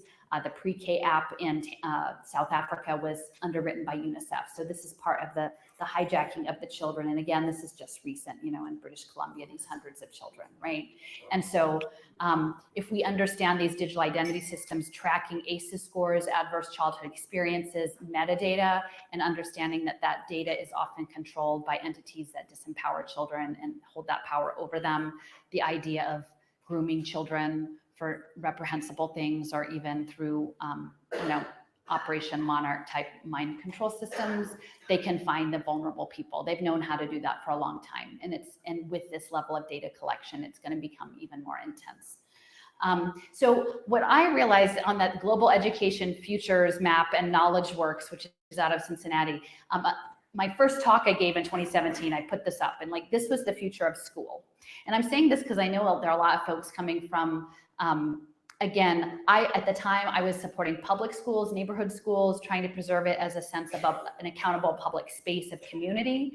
And I have a more nuanced understanding of the structure of compulsory public education now than I did when I first started. Okay, but a lot of people are framing it, especially with the mandates and the poor learning conditions of children who are going back to school, that it's very oppressive, the conditions. And the goal was actually, I came across a report a number of years ago where they said they want parents to be afraid to send their children to school. Yes. And I thought at the time, because they had closed a bunch of our schools and children were having to cross through dangerous neighborhoods, they meant like physically being shot or part of gang violence. But I think this idea of having parents afraid of sending their children to school was their goal. And their goal is that because the game plays when the children are individual characters and they're separated and out of community. Okay, because the imperative of the system is to isolate, separate, and atomize, because the data demands, the growth demands, is everything is more and more fractionalized and made smaller and smaller. So if you can isolate a child and put them in the game, right, the pathway game of education, if you can assign them a pathway, a workforce pathway, a behavioral compliance pathway, a health pathway, you can do that. And for the young children, it's being set up through I think the faith-based communities will be a part of this, but the YMCA and the Boys and Girls Club, they've partnered with United Way and Comcast. And at this point, they consider education simply something delivered on a Chromebook. I'm assuming they'll throw some AmeriCorps volunteers their way, and that will be education. And many people will accept it because they'll say, well, at least our children are our community and we can keep them safe, unlike the public schools, which are terror zones, right? And that is all but being done by design, in my opinion, because their goal is this learning ecosystem model, where they say there will be a wide variety of digital networks and platforms and contents to support learners, and that some schools, it may involve schools, but it may involve many other things. And so that might look really interesting. If you were a homeschool advocate or an unschooling advocate or somebody who is like looking for alternative education, you might see that and go, well, that sounds pretty good to me, because that existing system was pretty terrible, right? Well, within the context of the CIA video game, that's where these children are playing at their education. Okay, and that's what I'm saying. It's constructed pathways that are not going to be to their choice, and is going to be essentially child labor creating digital value for companies and the surveillance state and pay for success deals, right? So, and this will be connected to digital vouchers, education vouchers. I expect within the health community, there will be your health savings accounts will be digitized, and there will be, they will make you feel like you have a choice. They will frame it as a choice option, but we are all continuing to play in their game. And it's a game that's where the rules are not to our advantage. So this is me. A couple weeks ago, I have a newly made friend. He's a high school teacher, actually at Constitution High School, and he refused to go back under the learning conditions to submit to these testing protocols, health testing protocols that were under emergency use authorization, and also specifically saying that the conditions for the kids who were still being taught online in school, only for maybe 10 days out of the remainder school year, most of which was standardized testing, was harmful to those children. And many of his students in high school had said that they were having real issues with mental health and depression. And on his conscience, he couldn't go back. And he's a teacher at Constitution High School, literally 2 blocks from the Constitution Center, right? And so they put him off on unpaid leave, and he's struggling through like disciplinary action right now. And we had with very little support. So we went out on the median outside the school district, and we've been just holding up signs and saying, like, we support human-based education, we support non-data driven education, like we support Neil in this work. And I've been to the school board. It's on a major Broad Street, North Broad Street, just north of City Hall. And it's interesting because the school board building used to be the printing presses for the Philadelphia Inquirer. So if you imagine like children being the plain paper, reels of paper, and the information printed on them, like it's kind of an interesting metaphor, right? The printing press, like you will be printed upon, right? The imprinting. So, but kitty cross the street from there is a giant data center. Okay, so this is me standing in front of the window of the data center that says your journey to the cloud begins here. And further down the block, there was another window papered over with esports that were targeting women and people of color. Okay, so they want them to be heroes in the game. That is how this game is set up. And we were saying, unplug the kids. A number of years ago too, before I really understood transhumanism or where all of this was going, I just thought these people were really deluded. Carnegie Mellon had developed an online peer-based learning, because they say children learn better with peers. So we will put cartoon peers on a television and have them interact that way for their education. Now, clearly at this point, now I know they're training that they're getting the data harvest to feed the robots, to train the robots to be, more human-like. But I couldn't understand why you would even have that thing. Like why, and it was framed as equity, you see culturally diverse, and probably also STEM. They were probably teaching them STEM stuff. So this is coming out of Carnegie Mellon, which does incredible amounts of defense contracting. But again, this is from, you can't quite see it, but this is Joseph's game again. These characters are armatures, and these arms are sticking out, and they just have to hang there until they get enough data to know to be programmed to what to do, right? So it's like, on the one hand, the things are programming the children, and on the other hand, the children are programming the things. So this is another piece of military technology that I found. This is from the University of Southern California Institute for Creative Technologies for the Navy. It was a deliverable. This is 2016. This personalized assistant for lifelong learning. I think they'd been working on that since like 2008, if not earlier, a lifelong learning assistant. And this little video, that helping learner flies around like a drone. Like it's sort of creepy, like Disney, like, here, let me be your learning assistant for your life, your whole life. You never get away from me because I'm your perpetual minder. And, I just did a podcast on this program called Stimuli, which is essentially a hybrid learning school as a video game. This young woman is saying it's school, but it's. That's kind of weird. Is that why?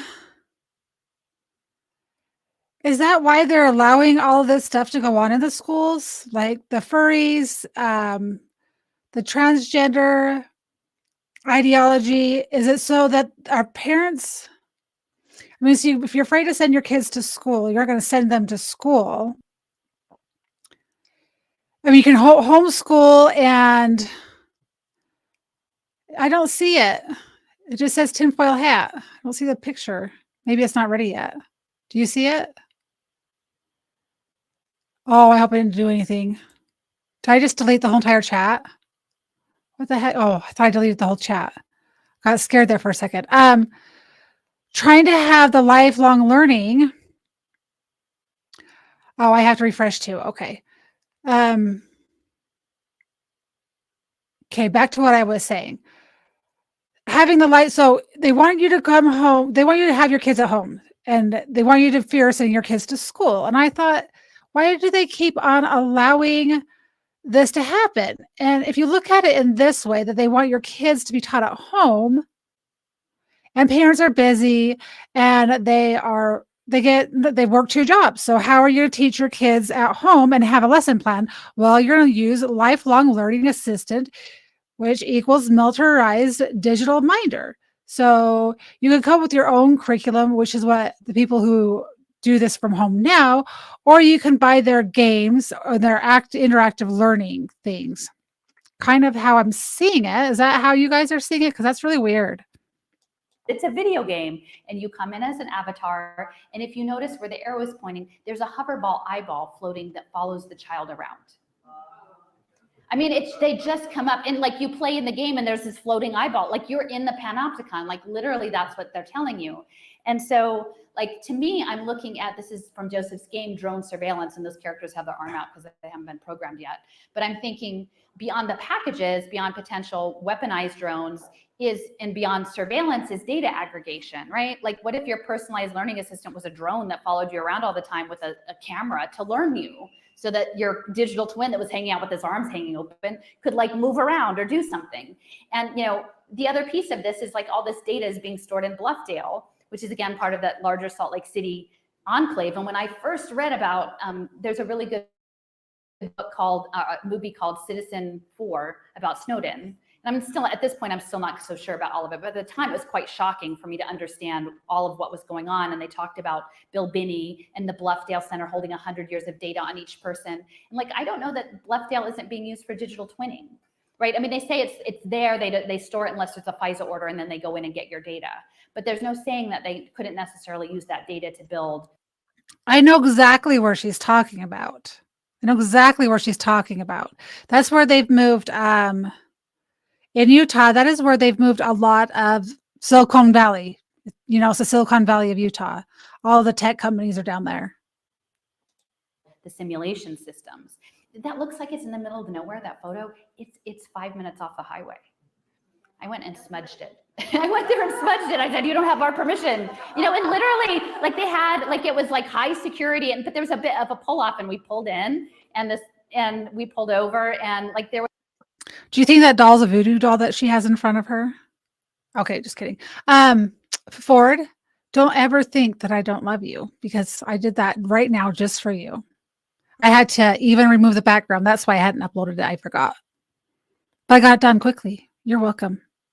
There was wire, like I wasn't trying to get in trouble, but I just wanted to get as close as I could to say, like, you can't, you know, this is not okay with me. And there was a watchtower, and it looked like an internment camp. It literally looked like something out of one of these dystopic video games. So they really want the social emotional learning, and I think I mentioned that yesterday, just be very cautious, because while yes, we do care about children's emotions, we don't care about it within this. It doesn't show you as viewing because you're verified. If you're watching from a computer, it won't show you as watching. I don't believe so right now. If you're on a phone, it will, which is really weird because you have to chat from the computer. It's really weird how it's set up. But welcome, Bean. Oh, or is that because you're not verified?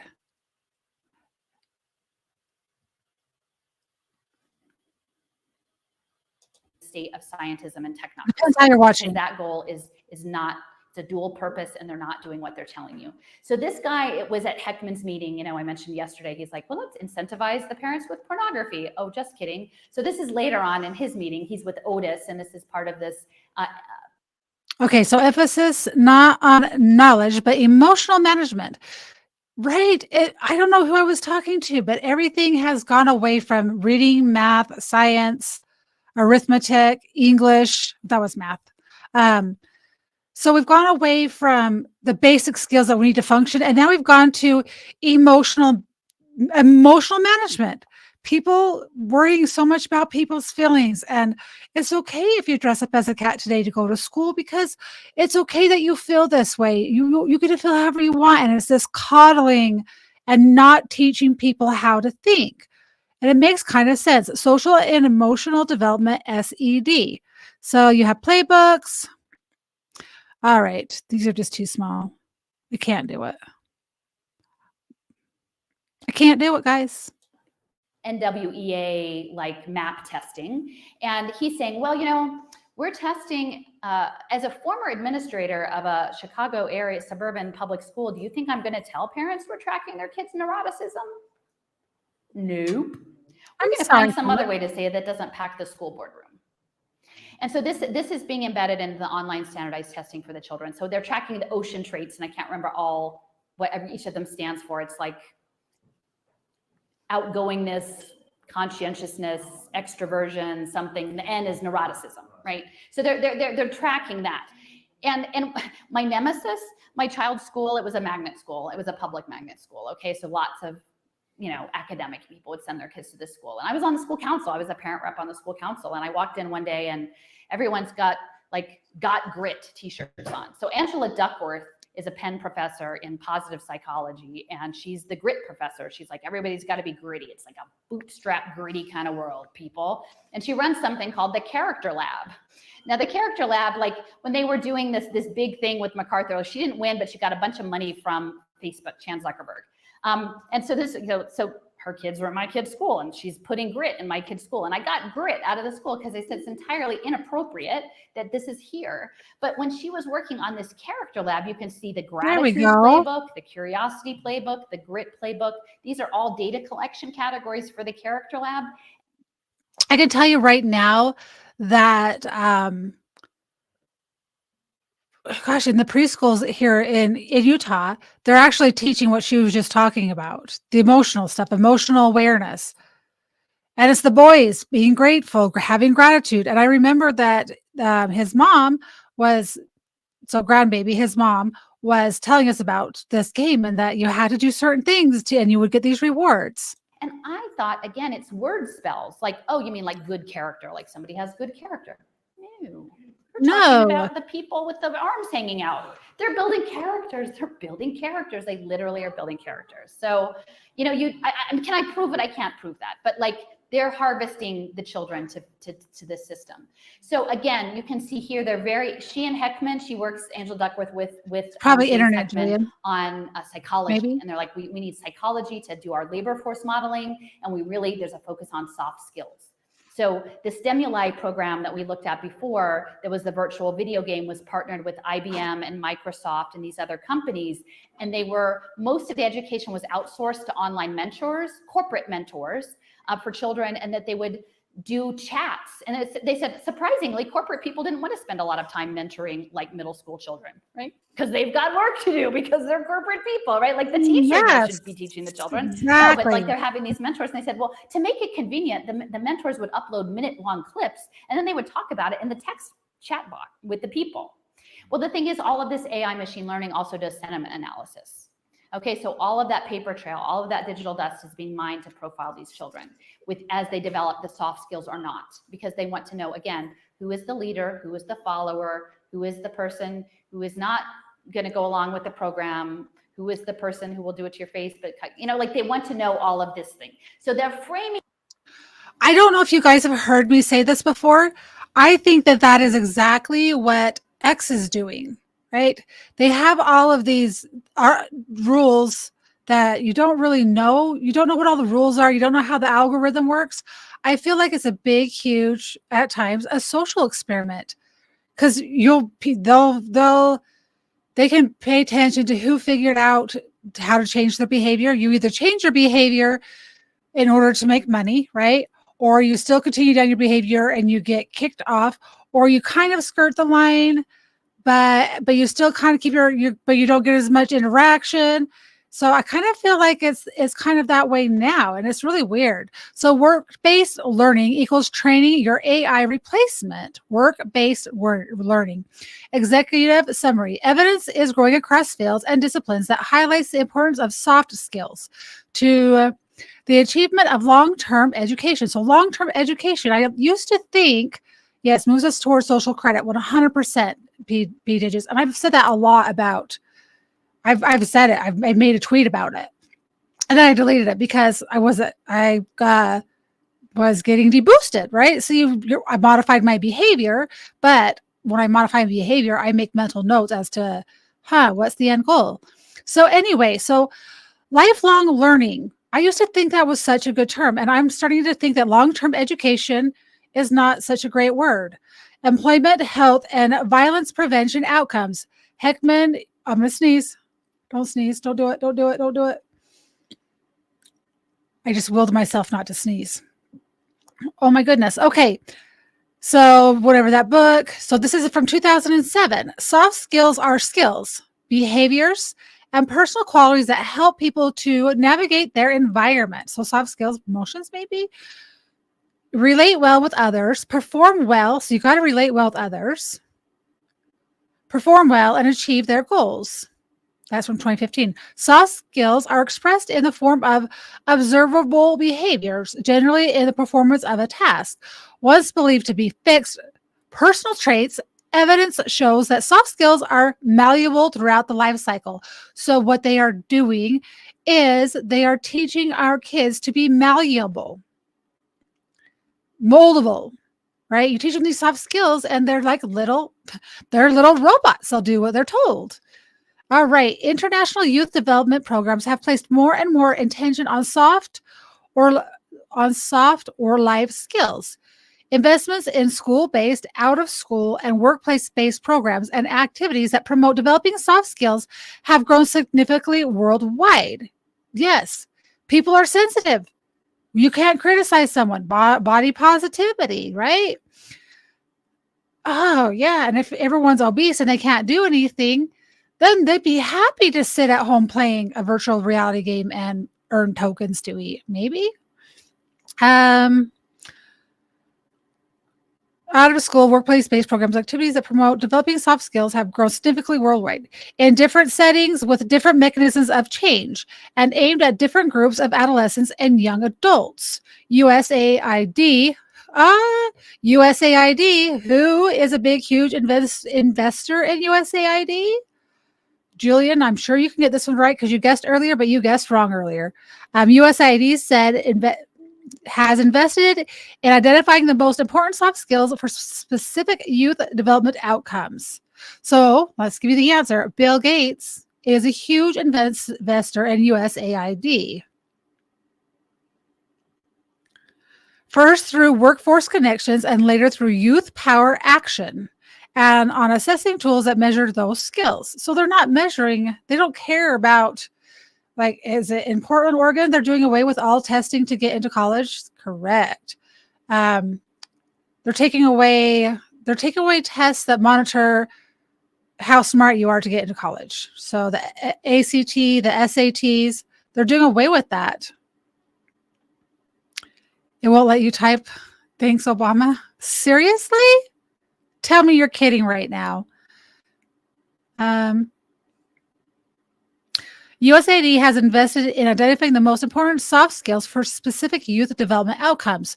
So they're trying to predict what things are going to get a certain outcome from certain individuals, from certain groups of individuals. First through workforce connections and later through youth power actions, and on assessing tools that measure those skills. So they're creating things that are going to help measure those skills. So they're a commodity. They're going to predict the outcome, right?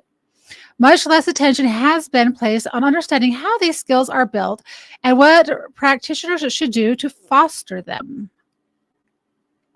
It as workforce, they're like, oh my gosh, the future of work, nobody knows how to work anymore. These terrible people are just not working very well. But like, if we just track them better with their soft skills, we would do that. And again, you can see USAID involved. So that's global aid systems again, and they've done a lot. Global aid, USAID. A lot of the biometrics were tested on them. So again, these are some of these character labs, but it just shows you the programming. When you actually sort of peel it back, and you imagine, like, we talk about programming or propaganda or media programming, but if you actually create this digitally twin universe, there are programs. And I really am grateful to my friend Joseph, who has deep expertise in how to make this happen, because he could share something like this with me, and I don't know how to operate it, but it's complex, right? It's a complex system, and looking at how to model a society at scale, I think that's what they're working on. So again, I mentioned mining the children. To do this to mine the children, they have to be on blockchain. Newborn's registration blockchain system appeared in Tanzania. So from newborn, you'll start at newborn with a monitor. It kicked back to last link because of a bad joke. Weird. This isn't supposed to be a censored. I have 0 censorship or words blocked on my Rumble channel. Capital finance, you've got to get them on the blockchain. They've got to be trackable in the supply chain. On the family separation issues, this is another coded issue. Prenatal care and home visits. So Heckman's equation for the 7 prenatal care and home visits. So I saw somewhere yesterday, I should have bookmarked it, but it went through and it was talking about birth certificates. Like, birth certificates was kind of the start of this. Before then, because if you didn't get a birth certificate, then you couldn't get certain services because you had to prove that you were born to these parents or whatnot. But it kind of started with Social Security. You had to have a Social Security number, and you had to have a birth certificate issued to you by a doctor in the United States. That's kind of how this all started, and now it's progressing to this because they're losing control. 7 to 10% ROI on early childhood, up to 13% if you include health data. So that's where we're going to get smart playgrounds and smart fitness shoes and Fitbits, for the health data. They want to get in people's homes. Okay. Now, if you understand that many kids are separated from their families, not for abuse situations, but because of poverty, right? So it's on negligence, but it's simply because the parents don't have the money. All right. So what you're saying in the state of Washington, I have some friends that pushed back on this and managed to, they wanted to get into people's homes within like 2 or 3 days of arriving home from the hospital to get and start managing women and their children in their homes. And now increasingly it's on tablets. Right, I had showed one of those. So right now, she's not talking about the everyday population. It seems like she's generalizing, but she's mainly talking about those who are on welfare, those who are on assistance, right? They want to make sure that they're having proper nutrition, proper care. And that's how they're going to finagle their way into having a home visit. Because if you don't have this home visit and allow these people to come into your home, then they can take your child away. So it's kind of like a blackmail. And the parents probably don't even realize that's what they're doing, but it starts that simple. And poor people, most of them can't afford to have smart houses like smart switches, smart lights, smart fridge, smart thermostat. So that's who they're going to target first. Or Shanzai City tablets, where they're using AI facial recognition to film people, to film parenting behaviors. So Nurse Family Partnership, which has been around since. Okay. Pay for Success Home Visits Program. Gosh dang. And you know what? You guys know how blue Arizona's turned. And they're making their way to making Utah the same. So Arizona Department of Health Services, home visit and evidence-based best practice. And hopefully she's going to cover this because, okay, new funding. Ooh, let's read this real quick because I can read this. Philanthropy, impact investing. Okay, impact investing. I started doing some digging. On impact investing. And ventures capital are fueling new ideas in early childhood. So remember these philanthropic companies, they're NGOs, they're non-government organizations. So these people do not pay taxes. So technically they're using our tax money to do this to us because they're not paying taxes because supposedly they're doing good in society.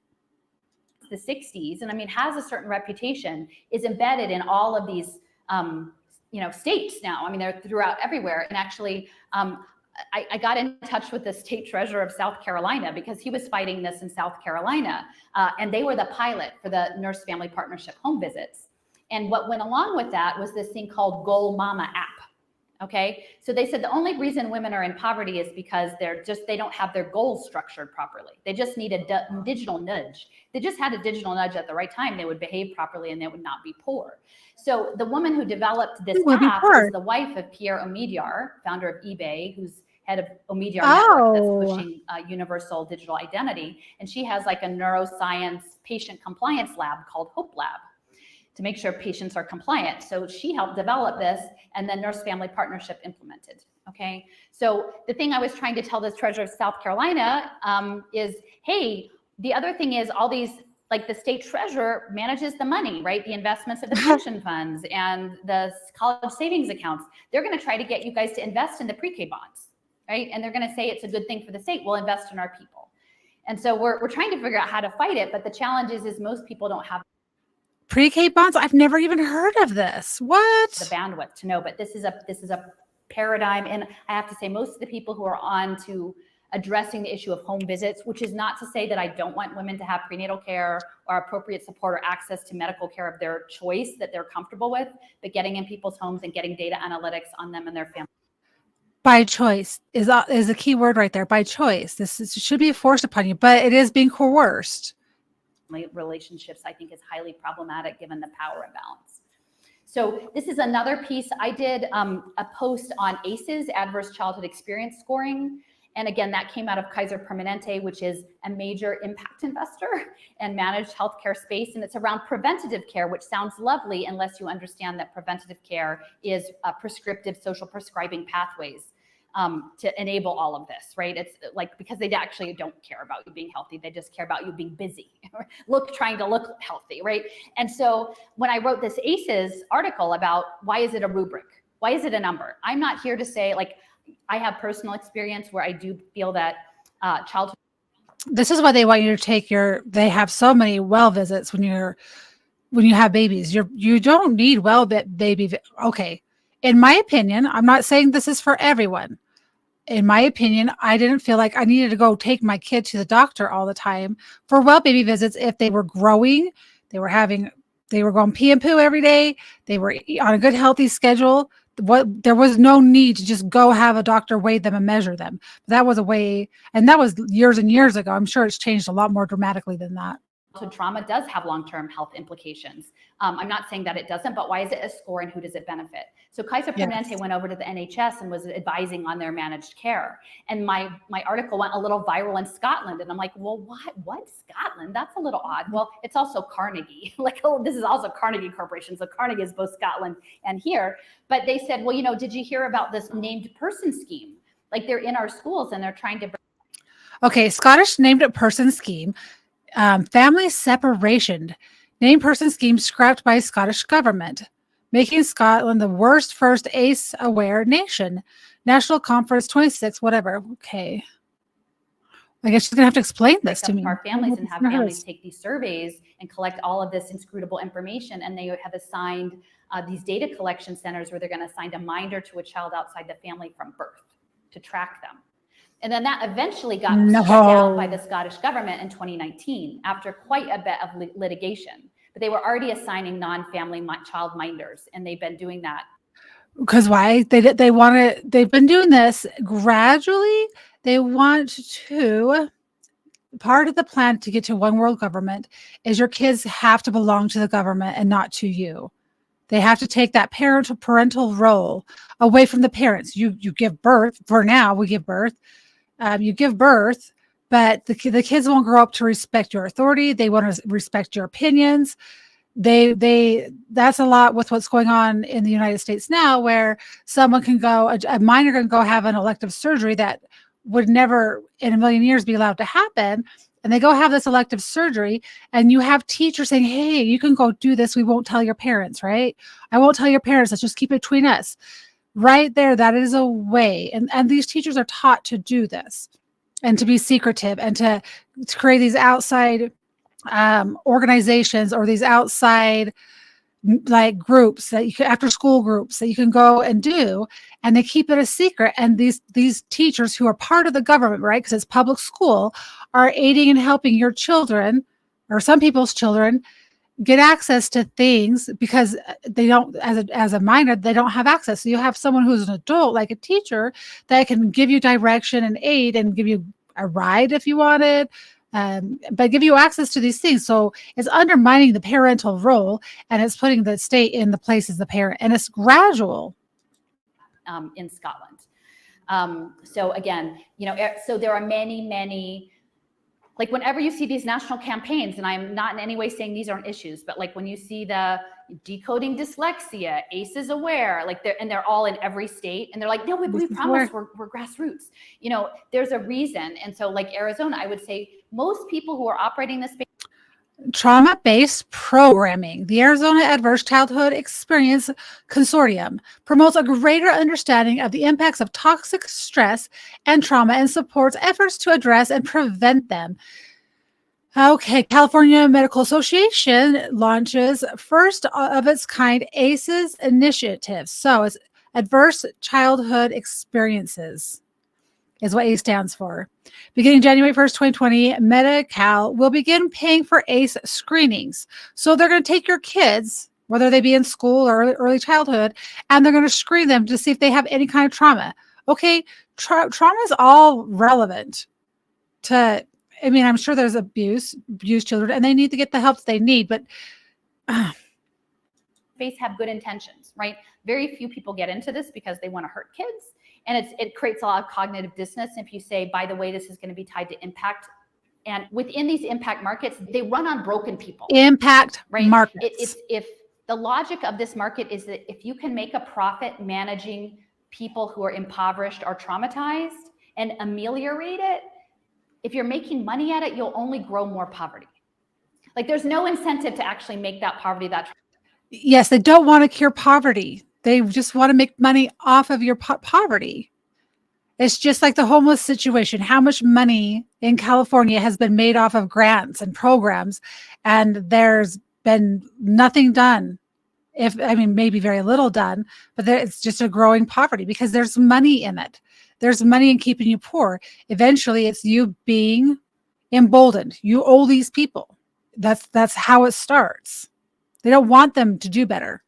Trauma go away. You might manage it better. You'll definitely manage it in a way with a lot of data analysts, which are the new like scientism element, but you're not going to eliminate it. And so that's what people who are enmeshed in the structure, we have to figure out a different way that doesn't involve global finance. Exactly. The same with the neural engineering of children's brains. You're hearing. Okay, digital neural engineering. Build strong brains. TN ACEs. Okay. So building strong brains, Tennessee. Addressing averse. Okay, let's see what she has to say about that because I can't read her slides. So much about cognitive neuroscience. Oh, look, we know so much about children's brains now. If children don't do all the right things by the time, they're in kindergarten, they're 3 years old, like they're ruined, right? And so we're going to engineer their brains to optimize them for the board, essentially. And it's neural engineering. And I'd mentioned yesterday about the surveillance play tables tied to the digital identity. People need to understand, if you're talking about making impact markets in building brains of children, what brains are they building? Like if it's what works brains, like if you've got what works government, what works brains, what kind of brains is building, and to who is building it, and using what technology that benefits who? Because I have a lot of concerns. So a lot of this, I've talked about blockchain, the geofencing, the education vouchers. The whole idea of pay for success finance runs on interoperable data, because it is the fiction that they can predictively profile you as a burden and then fix you and then gamble on this little thing of profit. It's a total fiction, but it's their fiction, and they've got the money and the government and the military in their pocket to make it happen, right? And so it doesn't necessarily have to be blockchain at this point. These interoperable databases for predictive analytics already exist. And so that's exactly where I was going with that, with the blockchain stuff. The blockchain stuff isn't there yet. Like, that's not there. That, I think that'll happen when they move us over to digital currency. There's other ways that they can do this without making it be. There's ways they can start implementing this without having blockchain, but it's going to start. It starts with having tablets in your house, you having Ring doorbells, you having the garage door opener that comes from Amazon. You have every smart device can listen, because it's on you have to say, even the smart light bulbs, pay attention when you sign those little thingers. This is an image of health past year, whatever. I was looking at Clever, which is the interoperable database for ed tech. And they put these QR codes. Now, I didn't really deal with QR codes at all before this past year, right? But Rocket Ship Academy, which is a charter school, they said, oh, these poor kindergarten children, they can't log into all their programs fast enough because they don't even know all their numbers and letters. So what do? It takes us 2 hours to log everyone in, and they have 5 programs they have to do. Well, their answer was a QR code tied to their identity that would aggregate all the data across all the platforms. And they're like, but the kids could decorate them with stickers, and it was really lovely. And they would just hold the QR code up to the camera, and that was the mining of the children. So you can even see in their advertising this idea of centaurs, clever computer interfaces. They're clever. Girl, and these were kindergartners with headsets and Chromebooks, and the headsets were like in the 1.5 minute clip falling in front of their eyes, like, because they were not even like able to hold the headsets on properly, because they're like babies, right? And so they're turning this child is slightly older, but into a transhumanist, right? It's a person, but her hand, as it becomes the QR code, becomes a cartoon character. So this is the total quality management. Again, it's the pathway.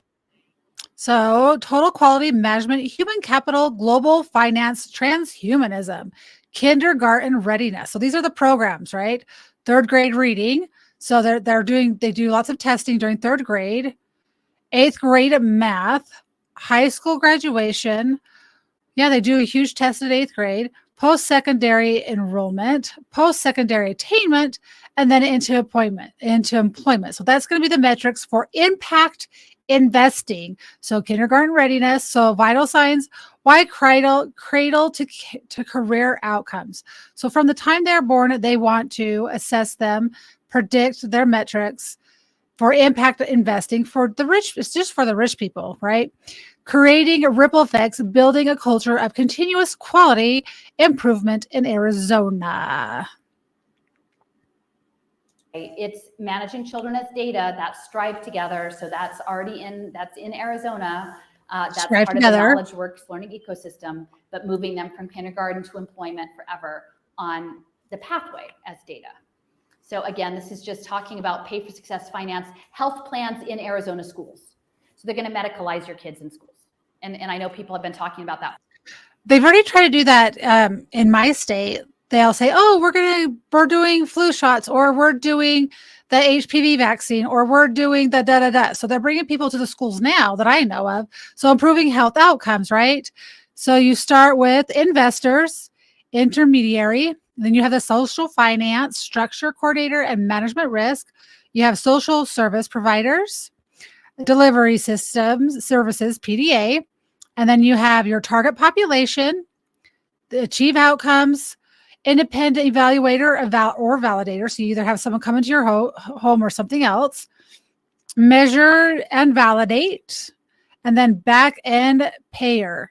So you have all of these people: United Healthcare, Mercy Care, Care First, Banner University Healthcare Plans, Health Choice, and Arizona Complete Health.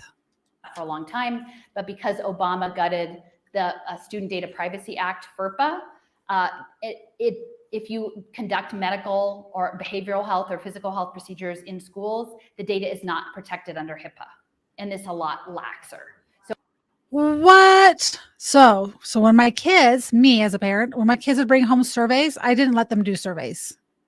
So anybody who's collecting that data can use it for the purposes of these financial deals. Okay. And that's why they want the health clinics in schools. It's not, they want them in Philadelphia. And I'm like, we're a city. We have a lot of health centers. Like if we want health centers, it's not like we're in Alaska that, they want them in the schools so that they have easy access to the data for what they want to use it for.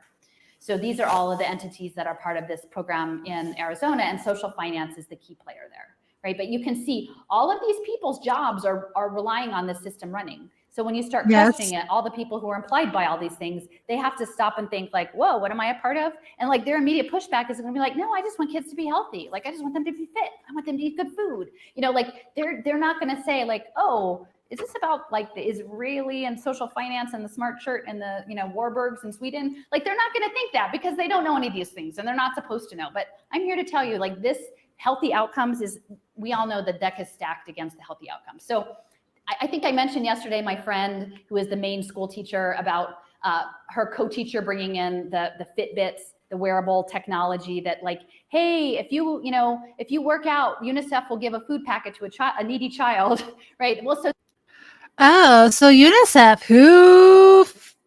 who funds UNICEF? This is all tied to the one evil doctor that's not a doctor, but says he's a doctor and knows what's best for the United States and for everyone in the world. So this is Little Sis, the first free streaming for good platform. At UNICEF USA, we know kids have the power to make real world impact every day. So they're bribing them with a Fitbit. No, that Obama's not a doctor, but he's part of it. The doctor who's not a doctor that wants you to eat the bugs and to eat fake meat grown with a food printer. So this is the issue. And if we talk about, I think I didn't get a chance to go into it in much detail, but that piezoelectric energy harvest, if you start imagining that there are ways for them to capture with smart shoes or smart gym uniforms that like, hey, let's do gym and feed kids in Syria, here, feed the refugees. And by the way, we're pairing with blockchain, I don't know that wouldn't all happen, that these pieces are all running together, and how would they stop? And it's being branded in very certain ways. It's being branded with Star Wars and Target and made to look like fun and colorful. But this UNICEF is connected through to Singularity. So oh my gosh, there's Disney. Weird. UNICEF Innovations, Disney Dollars, Singularity University. So Singularity University. Oh, remember when you used to buy cereal, like cereal boxes, and they used to have like a little thing that you could clip, or certain food products that were always the grainy stuff that was full of sugar that wasn't good for you. If you bought those things and you clipped off the little coupon, then your school could win rewards for to buy certain things or books or whatever. So UNICEF USA, Singularity University, and the U.S. Fund for UNICEF partner to advance global innovations that benefit women and children. So Singularity University, SU, and the U.S. Fund for the UNICEF have announced a new partnership to create informative technologies that will save and improve the lives of the most vulnerable. So they use that word too. Pay for the Children in Africa, right? Vulnerable children and women in developing countries, SU and UNICEF, will work together to find sustainable solutions to some of the most pressing challenges in the areas of nutrition, water, energy security, health, and education. Okay, all I know, and I always say this, but Mr. Beast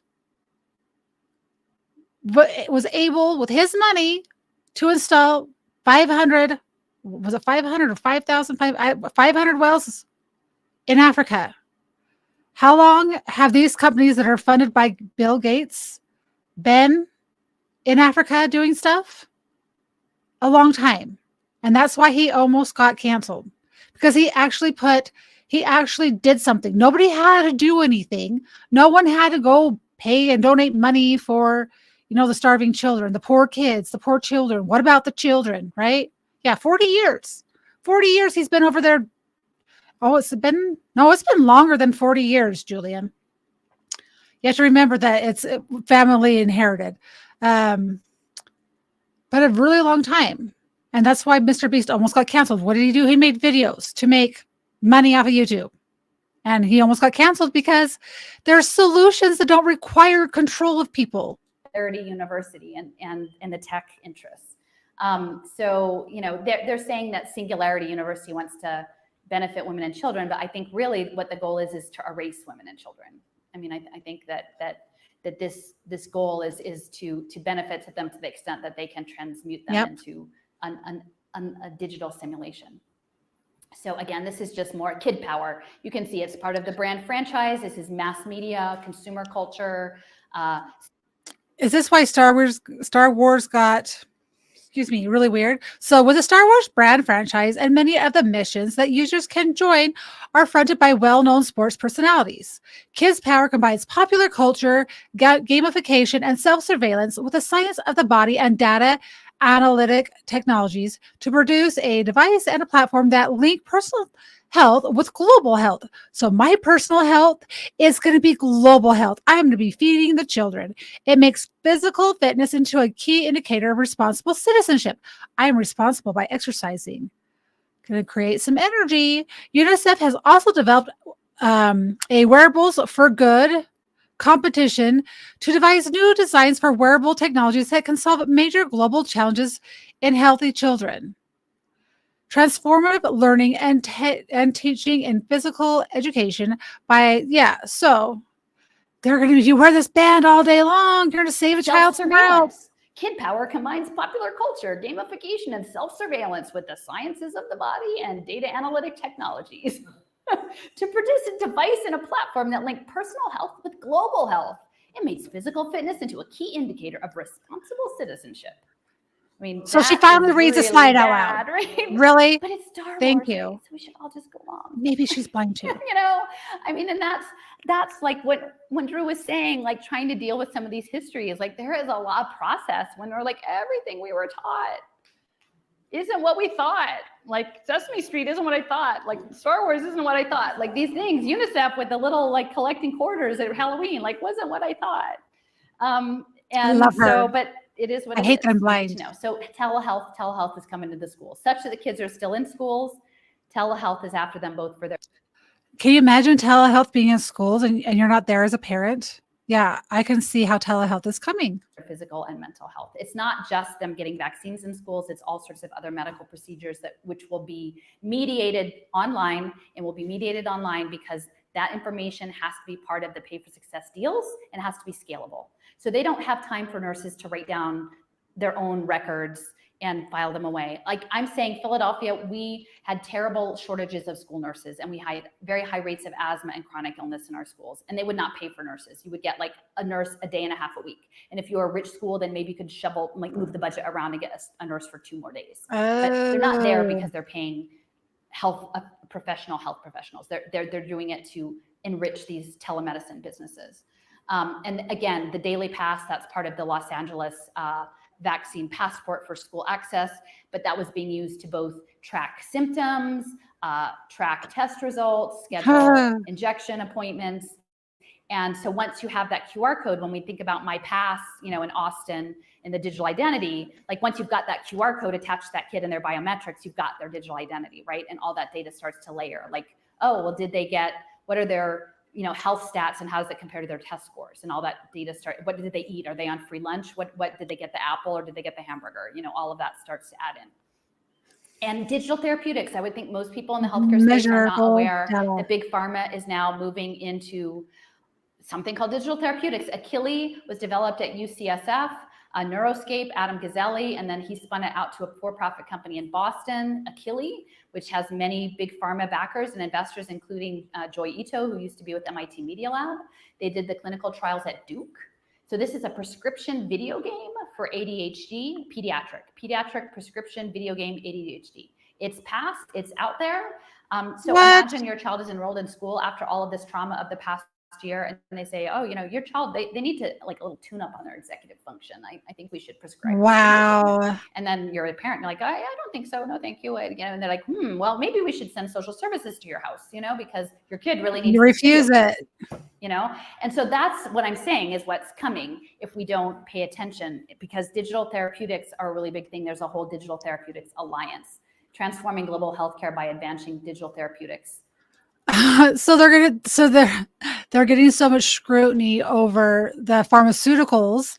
They're going to try to figure out ways to solve the problems by using digital therapeutics to cure your kids. So vision, transforming global health care by advancing digital therapeutics to improve clinical and health economic outcomes. Mission, broaden the understanding, adoption, and integration of clinically evaluated digital therapeutics with patients, clinicians, and payers. Let's start over. Broaden the understanding, adoption, and integration of clinically evaluated digital therapeutics with patients, clinicians, payers, policymakers through education, advocacy, and cross-industry collaboration. So they're going to move to digital. So instead of being RX, it's going to be DTX. Clinical and health economic outcomes. So the health economic outcomes is the impact investing space. And here, it's all framed as social determinants of health. It has a pay for success projects, financing interventions that address social determinants of health in 20 countries. Very deep social justice component. Again, not saying that is not a reality, that there are disproportionate negative health impacts in Black and brown communities, low-income communities, food deserts, environmental racism. Like I live in I work in a part of the city that has refineries and trash transfer plants and everything. It's a predominantly Black neighborhood. Like there's no amount of meditation and walking you're going to do to overcome your asthma from toxic environments, right? But that's not how this is set up. That's not how this is set up. So how you there's digital vaccines. I don't know how many people who are working in the What? Exploring technologies to combat disease. Digital vaccines are a subcategory of digital therapeutics, which are evidence-based prevention approaches that use digital technologies, applications delivered via smartphones, tablets, etc., for nudging positive human behavior via cognitive training. They are gamified digital interventions that draw from principles of neuroscience, psychology, artificial intelligence, persuasive computing, and behavioral economics to provide safe and low-risk mechanisms for dynamic neural behavior, psychological. Okay, the emerging world of digital therapeutics. So let's take an example of this, because this happened to me today, and I actually took a screenshot, and I did post it.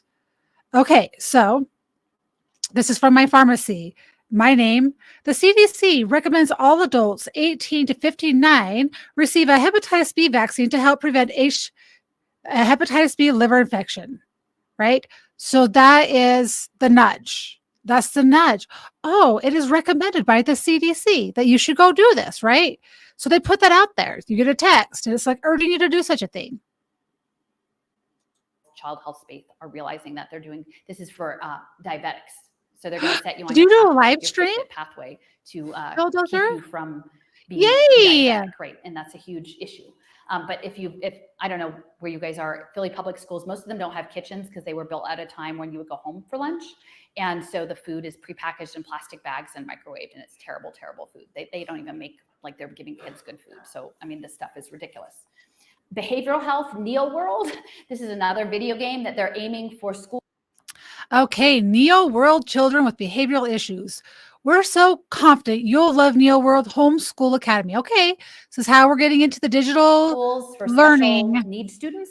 I would say students with especially parents of vaccine injured children who have IEPs related to that need to be very careful, because those are students who are being targeted for these interventions. Like English language learners, students with IEPs are being targeted specifically. My neighbor, this oh my pilot gosh, was for New York City schools. The program was funded by a guy who was in big pharma and media in New York City. It was piloted, that research was done in Australia. The app for this gamified Heroes game was piloted in China. It had research R&D from Scotland and Indonesia, and then it boomeranged back around to the New York City Special Education Division. Okay, and then the NAACP bought a bunch of Chromebooks so kids could do this game, but it was targeted specifically at opposition defiant disorder, ADHD, and like spectrum. And why would they want it against oppositional defiant disorder? Because we're the problem people.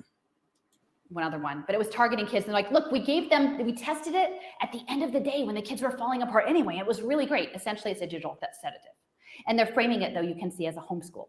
So everything that they're doing to public schools in this learning ecosystem model is going to boomerang back into non-public schools. It will come into your house, because once they give you a digital voucher and track the data, everything, all the bad things that they would do to public schools, they're going to be now in your living room on the device if we don't. No, thank you. So Arizona State, I make these big maps. They have a Center for Games and Education. This is a bit of a close-up. You can see the collection of skills badges, like the Pokemon Go, that is being happening, but through advanced distributed. Okay, so that's just a couple of different colleges, right? So you have the Center for Games and Impact at ASU. Then that is Arizona State University as well. Never mind. Learning. So advanced distributed learning has broken down education into something that is noun, verb, object statements. I did this. It's military R&D. It's scaled for the world. Advanced distributed learning set that up, and then Arizona State has a partnership lab with them. And then they have something called total learning architecture, and it's tied to human performance measurement language. Okay, so they're totally coding people. This total learning architecture is feeding into the labor force database over here, the workforce readiness and the future of work. So this is in Raleigh, Durham. Their skills that you collect, like Pokemon Go badges, are collected through this XAPI technology that was developed by Rooster Teeth Software. So these are all, this is the skill collection. And Pokemon Go was huge during what time period? Because kids were doing what? Oh, yeah. They weren't at school. Skill token, but is foundational in military technology. And the fact that Arizona State has a partnership with Advanced Distributed Learning is significant. And again, over here is the Arizona Department of Education, the scholarship accounts, and the class wallet, which is an online education savings account, a digital crediting system. But here, look, you can buy your curriculum from Amazon. Isn't that great? Or Best Buy, maybe, right? Because like we all want to buy our stuff from corporate America. Yeah. And so, so this is ADL. You can sort of see, like, this is what education looks like to them. Like, there's the military guy, like there's the learning locker, these various, like, you can learn on a tablet, you can learn with wearable technology, you can like learn with a sensor. It all goes in your permanent learning locker for the blockchain. More hexagons. This is transmedia learning. This is essentially multimedia learning across platforms, so that you're in a quest and that your data is tracked through your metadata, through all of these different sites, social media, virtual worlds, videos. You're engaging, but your data follows you. So like everywhere you show up, it's kind of like when you look at shoes online. And it's kind of like every time you get a new cell phone, everything's just automatically on your brand new cell phone. And the shoe ad follows you everywhere. It's the same thing.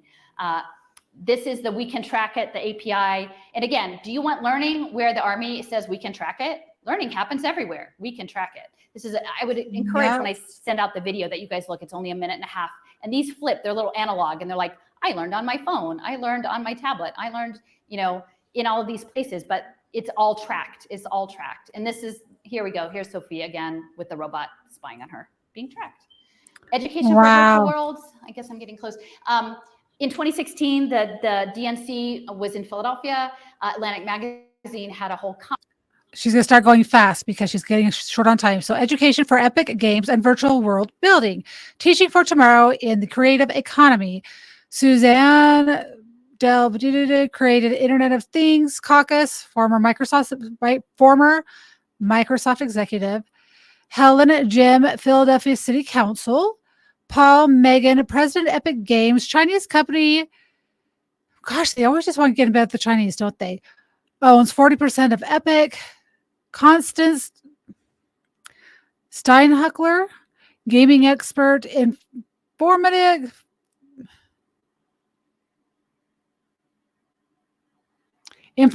That's a new word. Informatics. Professor UK Irvine. So Tencent Accelerated Games. Conference where they brought in folks to talk about the future of education and the creative economy. And I thought, my friend said, you got to go to this house. And I'm like, okay.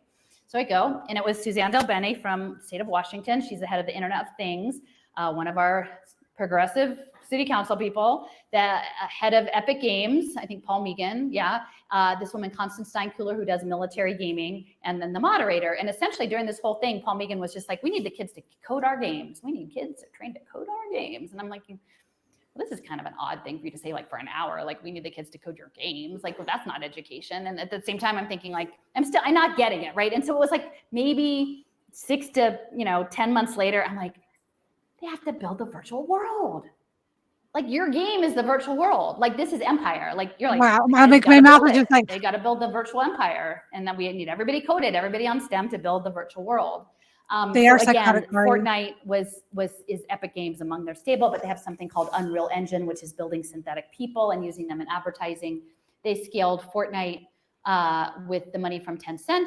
Tencent owns stock in many video game operations.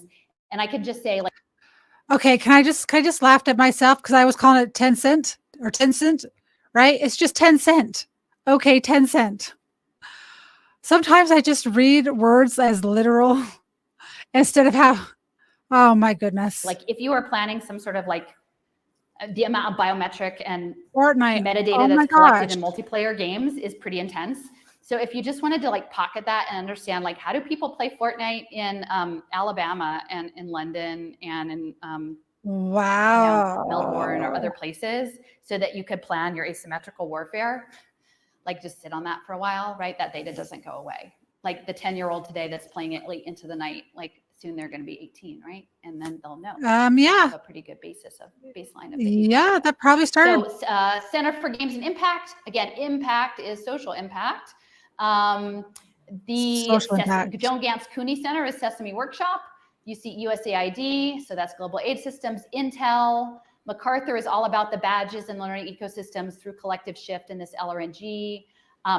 Thrivecast, I'm going to talk a little bit. Well, I showed it very briefly before. This is your list of assigned things to do to make self-improvement pathways. And this is coming straight out of the Center for Games and Learning. And this woman, Anna Arici, I think, she developed this Quest Atlantis, which, if you listen to me yesterday, Crow talked in a clip about meeting with Bill Gates about developing a game that you would play with no grades and no teachers, and you would just play it until a certain point, and then once you got done with the game at the conclusion, you could pass any entry-level exam for college. Yep. And so I think, like, that's part of this transmedia storytelling.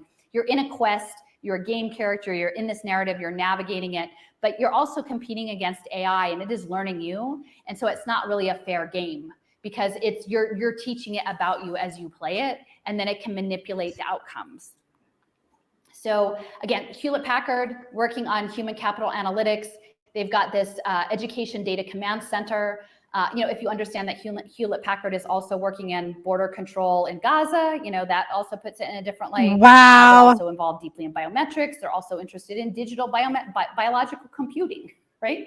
So you've got something that's got your biometrics that can print you up some nice, like, personalized bacteria and you track you as human capital. Oh, and by the way, like, we run a militarized border, and it's kind of intense. And, I actually had an engagement with a person who was like her profile picture on Twitter was like a young high school kid taking a Hewlett-Packard box to school. And it's like this demand for digital equity. And I'm like, but do you know what you're asking? I don't think a lot of us understand.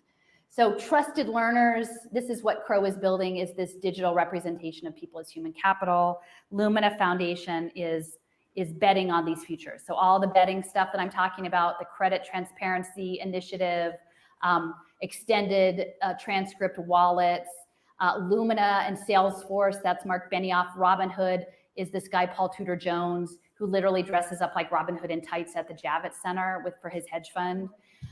Yeah, it's pretty intense. So, you know, the ACT is involved in this, the work keys, badge to hire, strategy labs for badges. It's all badging and data analytics. And so it's running people as if they're just data sets. Again, this is the military. This is transmedia learning. Elaine Rayborn, she works at Sandia National Labs. She's talking about scale.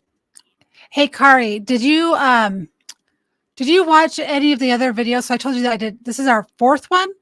We did one before we started this series, but yeah, it's all about human capital. We're commodities, and they're targeting the poor people first. Eventually, they want it everyone, and it's to make the brains. No, but this particular part of the series, this is the third one, but we did one prior to that. Remember? So, yes, this is the third in this particular one, but there's one prior to that. But anyway, it's all designed to make the brain malleable.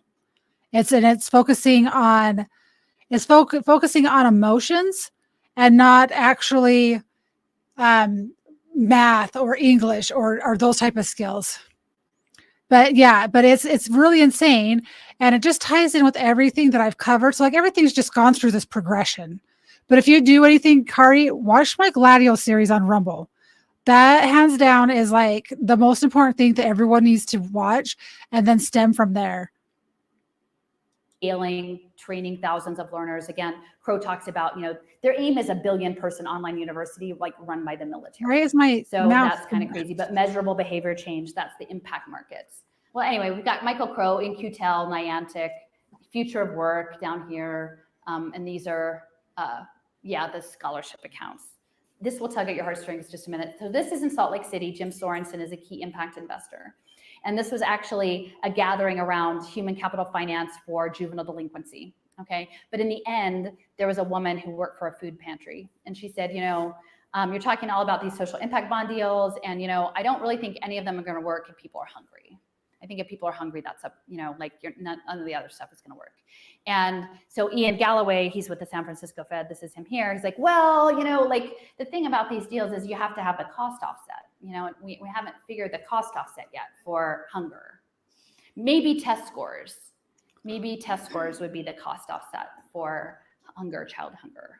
Okay. And so the very sad thing was the woman who had asked the question, like people are so anxious to be part of the system. She was just sort of grateful, right? Like no one stood up to say, how dare we create a society where hungry children are made to perform your behavior? Well, yeah, because this is the thing is they're going to, it's easy to target the poor people because as a parent, you'll do anything to feed your child, right? You will do anything to feed your child. It's just the way it is. Like me as a parent, I would do anything to not have my kids go hungry. So if they create a society where everyone is poor and you can't afford a rent, a house, you can't afford to do anything. And I guess I need to look into Canada. I wonder she's talking United States right here mostly, but I wonder how far advanced that these programs are because they are a lot more, they're ahead of us in the social structure. They're a lot further ahead as far as rent being outrageous. Like it's like $2,000 to rent a room in someone else's house. So again, the school lunch program is a central part of this. They've connected to this to biometric payments, and that's, I think, part of the universal feeding program. Again, I don't want any kid to go hungry, but I also don't think they should. Oh, I didn't mean to do that. Thank you. Right. I didn't know you were in chat. When did you get in here? You have a great night. Thank you. To have their biometric data tracked against what they eat for an impact market. They're putting vaccines in food now. They're also setting up school-based food pantries for food insecurity. By the way, okay, this video is 4 years old. They just tried to get this passed in what state was it? But they banned it. It's the same state that's banned chemtrails from going above their state. Like they're taking this stuff seriously. You've got to move to a state that's taking this stuff seriously, or we've got to figure out how to get our leaders to make sure this stuff does not happen. So this stuff is not stuff that's happened yet. These are the things that are in place.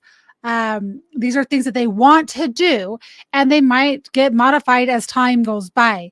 The key is to be aware of it and to not force it down people's throat. You slowly drop nuggets. Like even on Twitter, I've been slowly dropping nuggets on bigger accounts with just a couple words like, hey, look into this, or hey, look into that, without describing it. I know that I had to delete the word Palantir. For some reason, that triggers the algorithm. So just letting you know.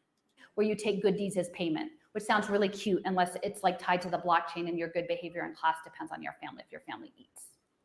Okay, that's not good.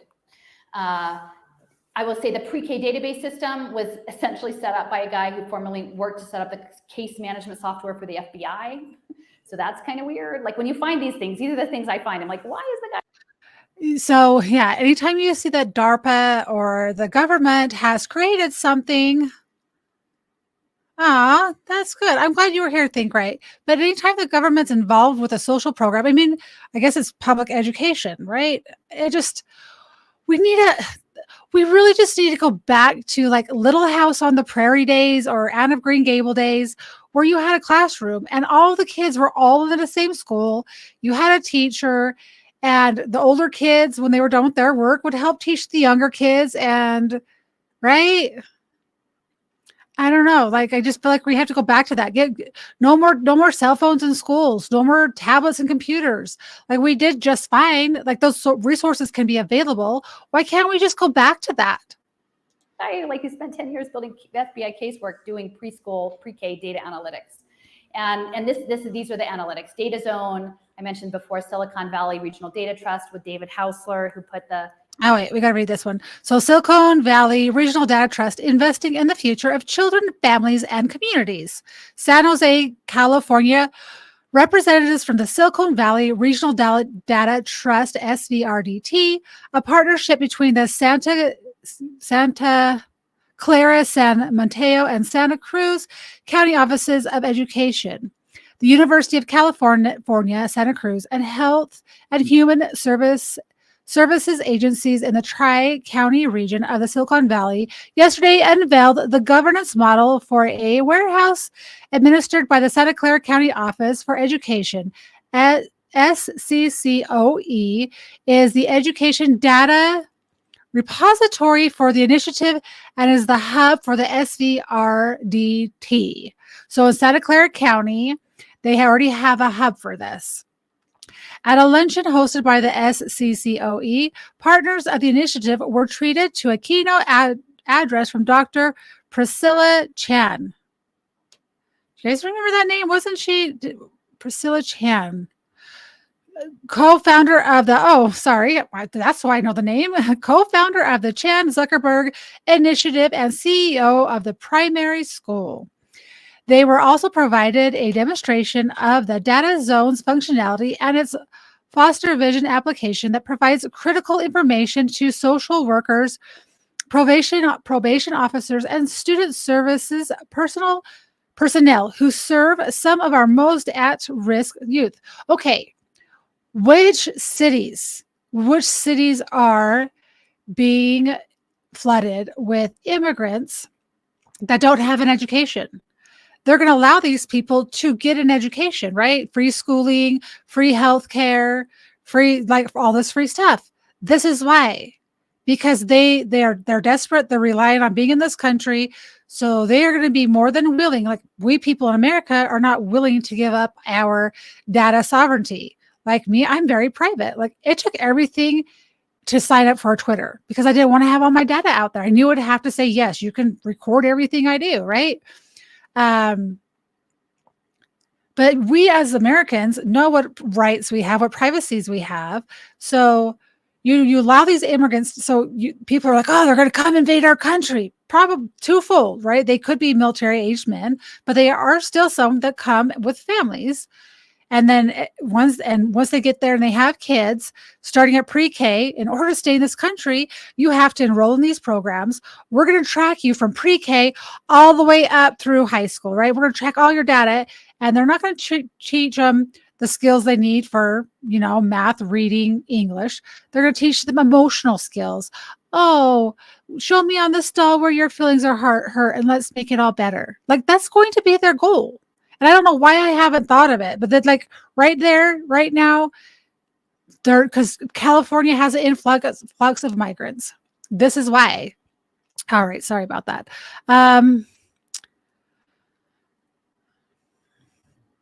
So attendees heard a lively panel discussion with the Honorable Patrick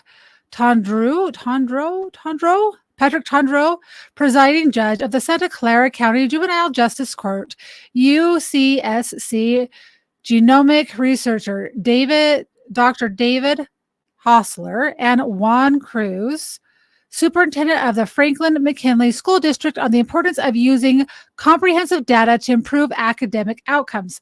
However, they're not tracking academic outcomes per se, right?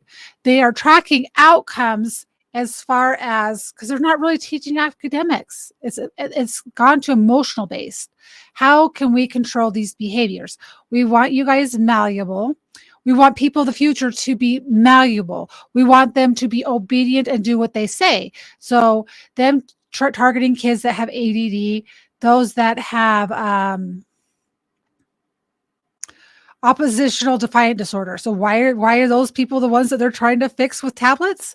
Because those are your problem children. People with ADD, they're not dumb. What happens is, like, I have ADD, and it's taken me a really long time to learn how to manage it and to let it work in my favor. I've had to learn how to slow my brain down. Even on medication, my brain is still going fast and my mouth wants to keep up. So I've had to learn, slow down your thoughts.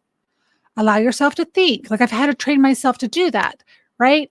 Because the brain works and it connects dots, and it's always roaming around. They don't want you distracted. They want you focused on a singular thing. So they do want to cure that.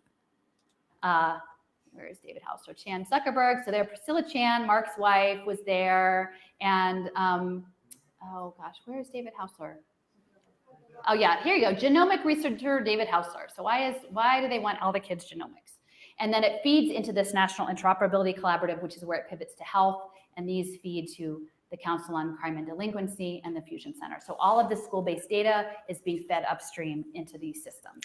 Okay, remember what a National Fusion Center is, right? Fusion centers, unless they have a different term for a fusion center, but a fusion center is where they have the CIA, the FBI, they have intergovernmental agencies. They're usually in a building. Like, if you go to a big city and you come across a building that has no signage, very minimal like parking, or like you don't really see a lot of people there. It's places where these groups of people can get together and collaborate. And so that's what Fusion's at. What's up? Mike likes tacos. So anyway, that's the Fusion centers. And nobody's looking all the way up. Virtual reality education. This is our new head of education. They're harvesting the kids. Augmented reality. They're Yeah. Why does it not surprise me? Like, let's go back to that slide. She just really went 3 seconds. Okay, let's go back 5 seconds. Did that work?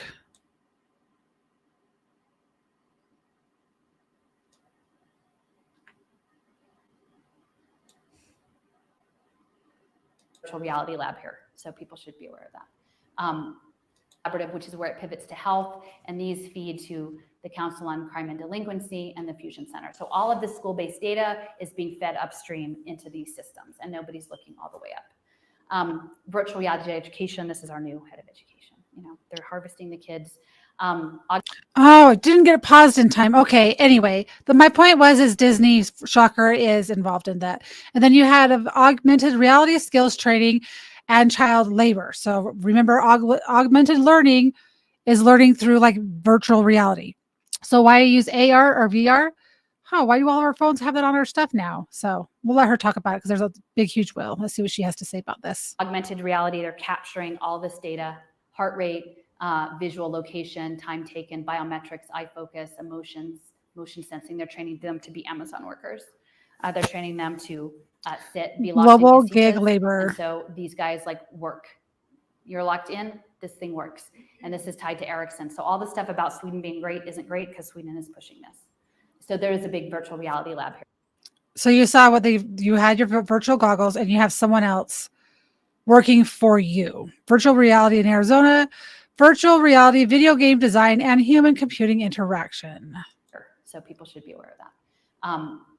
You earn your skills. That's the XAPI, the Trusted Learner Network. Again, Arizona State. They're putting, look at these children in headsets. These are like maybe, I don't know, 6, 7-year-old kids. They're all in headsets. Utopic Studio Chile. I want to just say they're closing down on the pineal gland. Those VR headsets, the blue light, it hurts. I didn't realize that the blue light hurts the pineal gland. Exposure to light suppresses the secretion of melatonin, a hormone that influences circadian rhythms. Even dim light can interfere with a person's circadian rhythm and melatonin secretion. A mere 8 lux, a level of brightness exceeded by most table lamps and about twice of a nightlight has an effect, notes Stephen Lockley, a Harvard sleep researcher. Light at night is part of the reason so many people don't get enough sleep. Why, says Lockley, and researchers, enough sleep. I don't know why I said the word why, says Lockley. And researchers have linked short sleep to increased risk of depression and well as diabetes and cardiovascular problems. Woo, woo. It suppresses melatonin. Okay, so it's disconnecting children from their real world. There's this talk, the Child Awakening Consciousness of the Soul. It's by the World Goodwill group. World Goodwill is out of the Lucis Trust. Lucis Trust was formerly the Lucifer Trust. They work closely with the UN. Okay. The Lucifer Trust? What? The World Goodwill, Lucis Trust. World Goodwill at the UN block, guys. UN. I don't care what happens. Got to get rid of this stuff. Okay. In this paper, they talk all about social emotional learning and equity and gender equity and all of these lovely things that sound great unless you understand the people. They reference over and over again Alice Bailey and this woman, Adele Diamond at University of British Columbia. But like, if you look at her background, it looks pretty deep state to me. I mean, it's Penn, MIT Brain and Cognitive Science, University Wiring Brains, Cognitive Neuroscience. So it's a bit dark. Again, Lucis Trust, they're connected to the UN. They're working on the one world religion. Like if we're going to blockchain religion, it's probably going to be this version. So that's the first time I've heard someone say out loud the one world religion. Oh my gosh, for serious?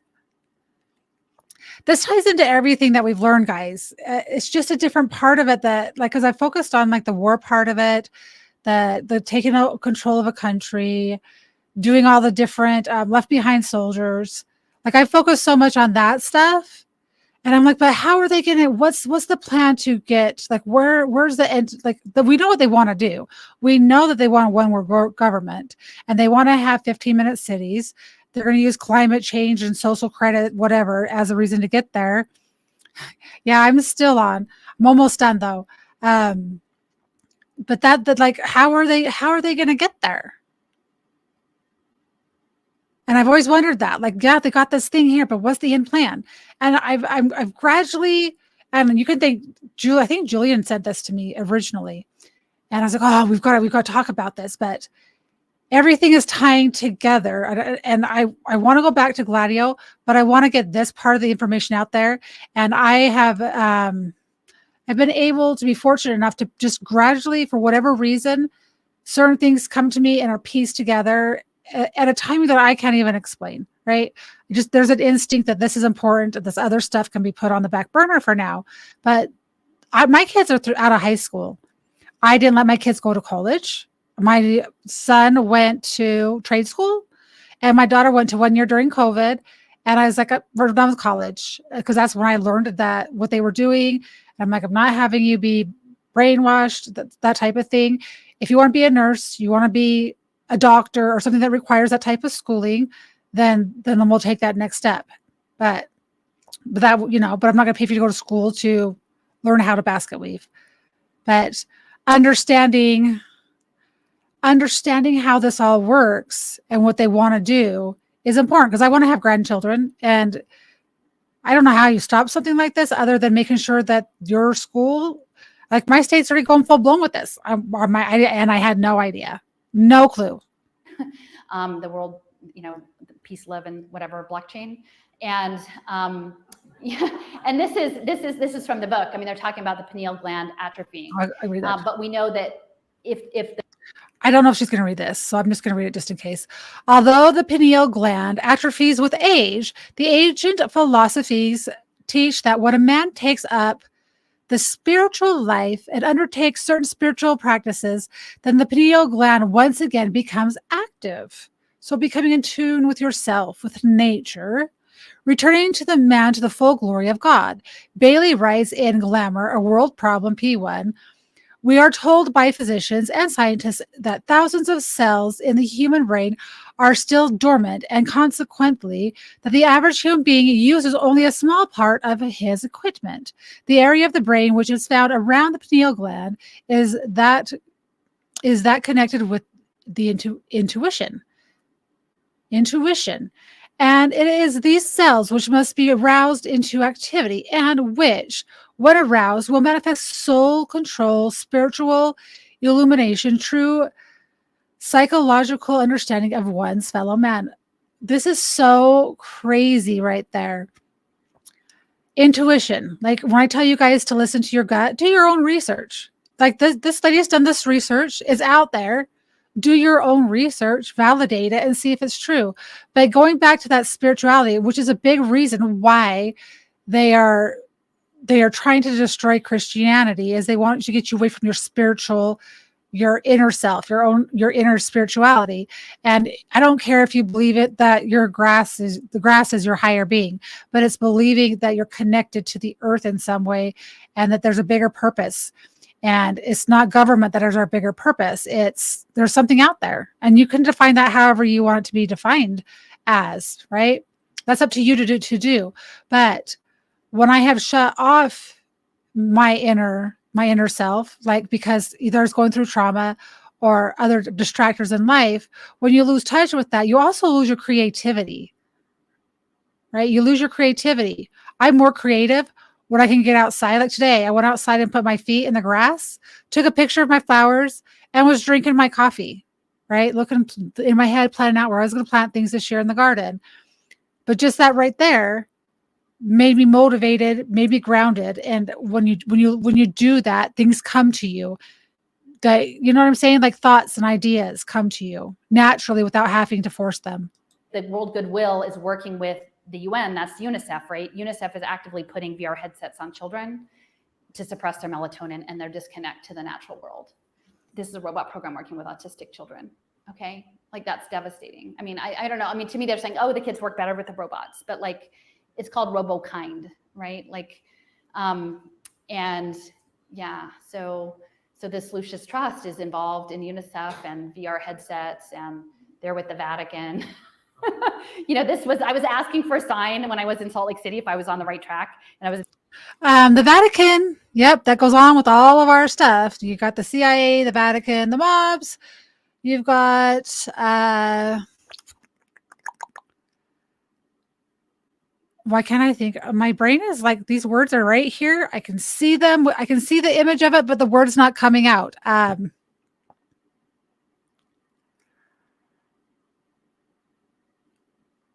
Oh gosh, I lost the thought. No, there's Mormons that are involved in it too. Like I've told people before, Julian, that Vatican and LDS major investors in tech. So right now, Mitt Romney is LDS. Is he a good person? No. Every single religious group has been infiltrated by certain people in this world who do not wish good on us. It's not just the Catholics. It's not just whatever sect you want to call it. They've all been the governments, the teachers, the institutions, the lands. They've all been infiltrated. So no, it's not just a single religion that is infiltrated. And I know that the LDS Church invests in a lot of things. So I refuse to pay a tithing in order to go through a temple, which makes me not worthy to go through a temple, right? Because they're one of the richest religions. So the Vatican Bank and LDS major investors in tech, biotech, United Nations Sustainable Development Goals alignment. And it could be, so they could be corrupt, or they could just not have a clue of what the end goal really is, right? I don't know. In the Catholic Cathedral of Mary Magdalene, and this was the thing, and it said, okay, the Vatican is, you know, turning to the modern world, and we're working with the UN. Like, well, here's a stained glass window for that. So they're disconnecting children from the world. And this is tied to MIT, Curious Learning. And this is tied to dyslexia treatment, Curious Learning. It's running through Oakland schools now. I did a podcast about it.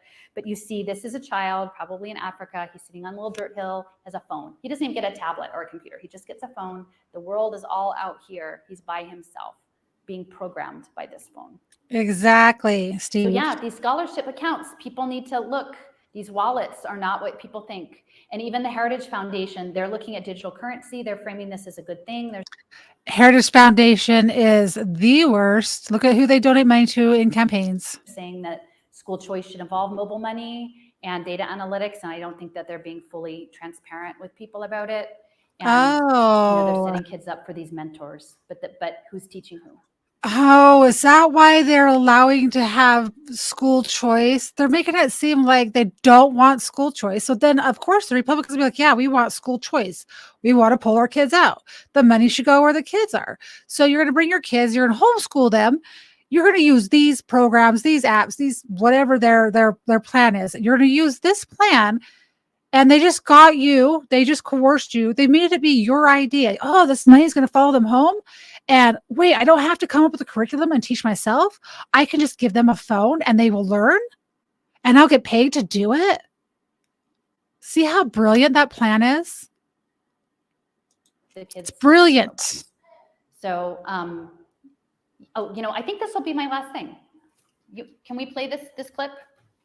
The flagship of which is a deal that we have closed with the Ministry of Education containing 5 million students using a technology called PRISM integrated in the Cardano blockchain. Every one of these students will have a digital ID called a DID, and that DID carries with it metadata that will travel with them throughout their entire academic life.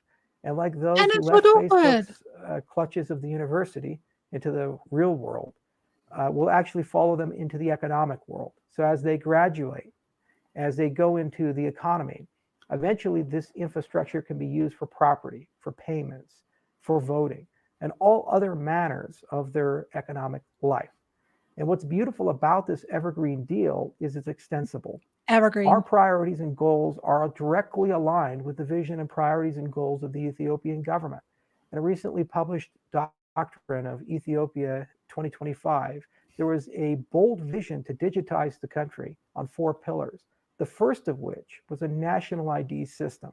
It is our belief that the work we have done here with PRISM and Cardano for these 5 million students will inevitably grow to be an inspiration and perhaps the system for 107 million Ethiopians, allowing them for the first time to globalize on equal terms with the United States, the European Union, China, and other modern developed economies. In addition to this system goes far beyond just identity. Our belief is that it can be used to help people procure jobs, to help people prove their skills, because the system can verify credentials, the system can verify certificates, the system can be used for... You won't be able to lie your way into getting a job anymore, guys. Like, you go and you sell yourself and I've got all these qualities because you know that you're someone that can fake it till you make it. No, this digital ID is going to know exactly what your skills are. They're going to know exactly what you are and are not capable of. Total control. Total control. For a litany of activities which are required for people to understand who are credible actors to deal with and who have earned the right to have a job. Okay. Okay. So I just want to emphasize what he said there. So he's talking about... Oops, I didn't mean to push that. Sorry. It's aligned to the government. It's a private entity that's aligned to the government. They're using your metadata from childhood, and they can assert who is worthy of dealing with, who are credible actors in the space, and who is worthy of having a job.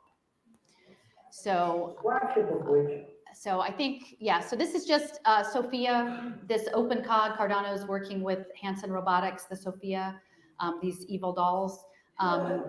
They're feeding the data from the children into Ocean Protocol to trigger the singularity. The Sophia, the robot, was worked with Hanson Robotics, with Ben Goertzel, OpenCog. OpenCog was funded by Jeffrey Epstein. Okay. Oh. So this is it. Like they need us. Like this is the time. Like we can't pretend this isn't happening. I'm not saying it will all come to fruition. I'm definitely not saying any of that. Because we're powerful and life overcomes this. This is anti-life. This is non-life. This is a machine. And people are better than machines. People have the capacity that far exceeds machines. I was just talking with someone just now about, we were talking about water beings and transmutation in silicon beings, and that's something that Tom Cowan talks about too, but that water can transmute and take in new information and change in a way that is beyond what silicon can ever do. And that's why they want to colonize our water beings with their silicon. So I'm not hopeless. I think the healing is a part of this. I think honesty is a part of this, and I think a coming together.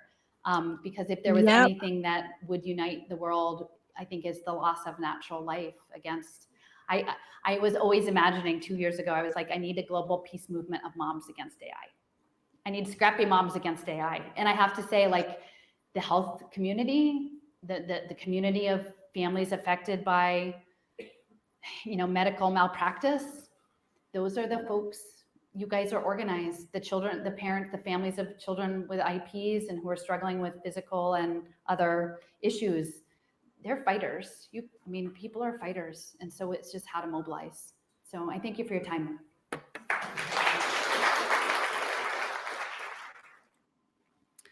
Okay. How powerful was that?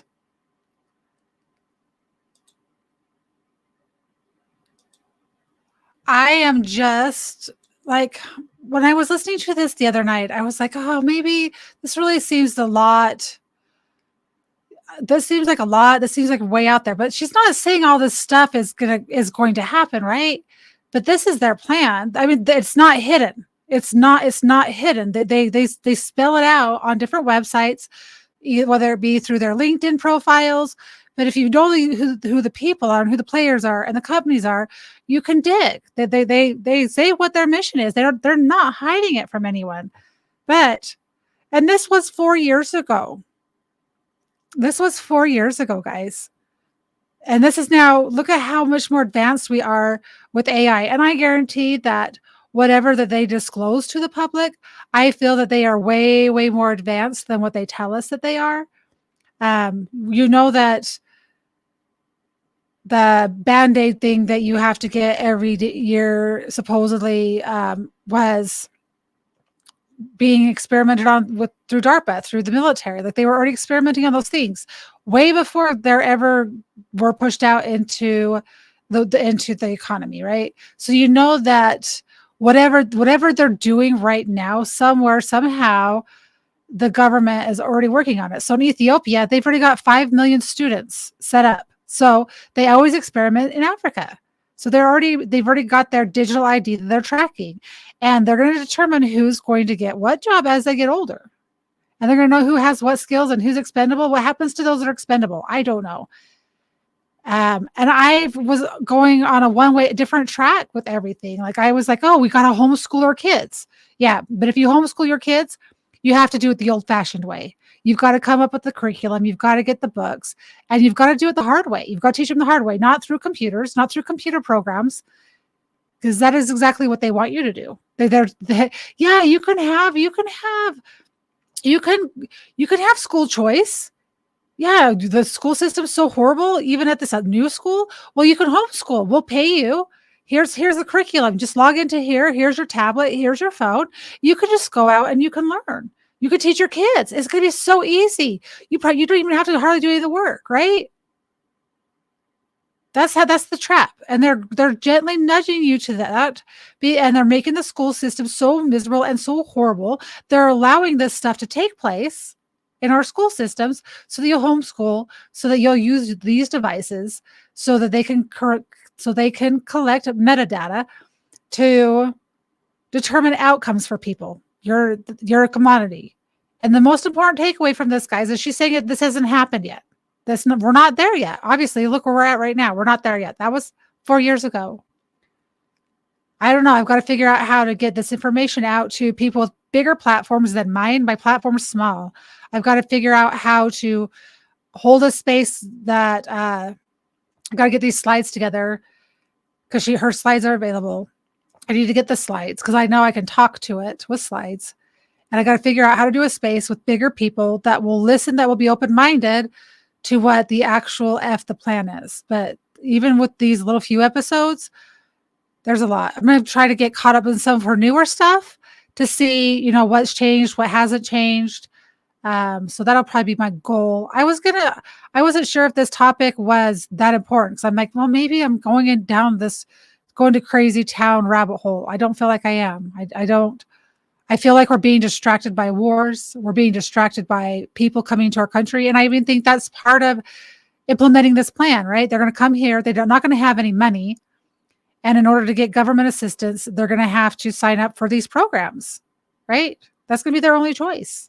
And that's how I see it being started. I think that we're all distracted with war, that we think that the end goal is war. And I'm not so sure anymore. It could be both. Both can be true.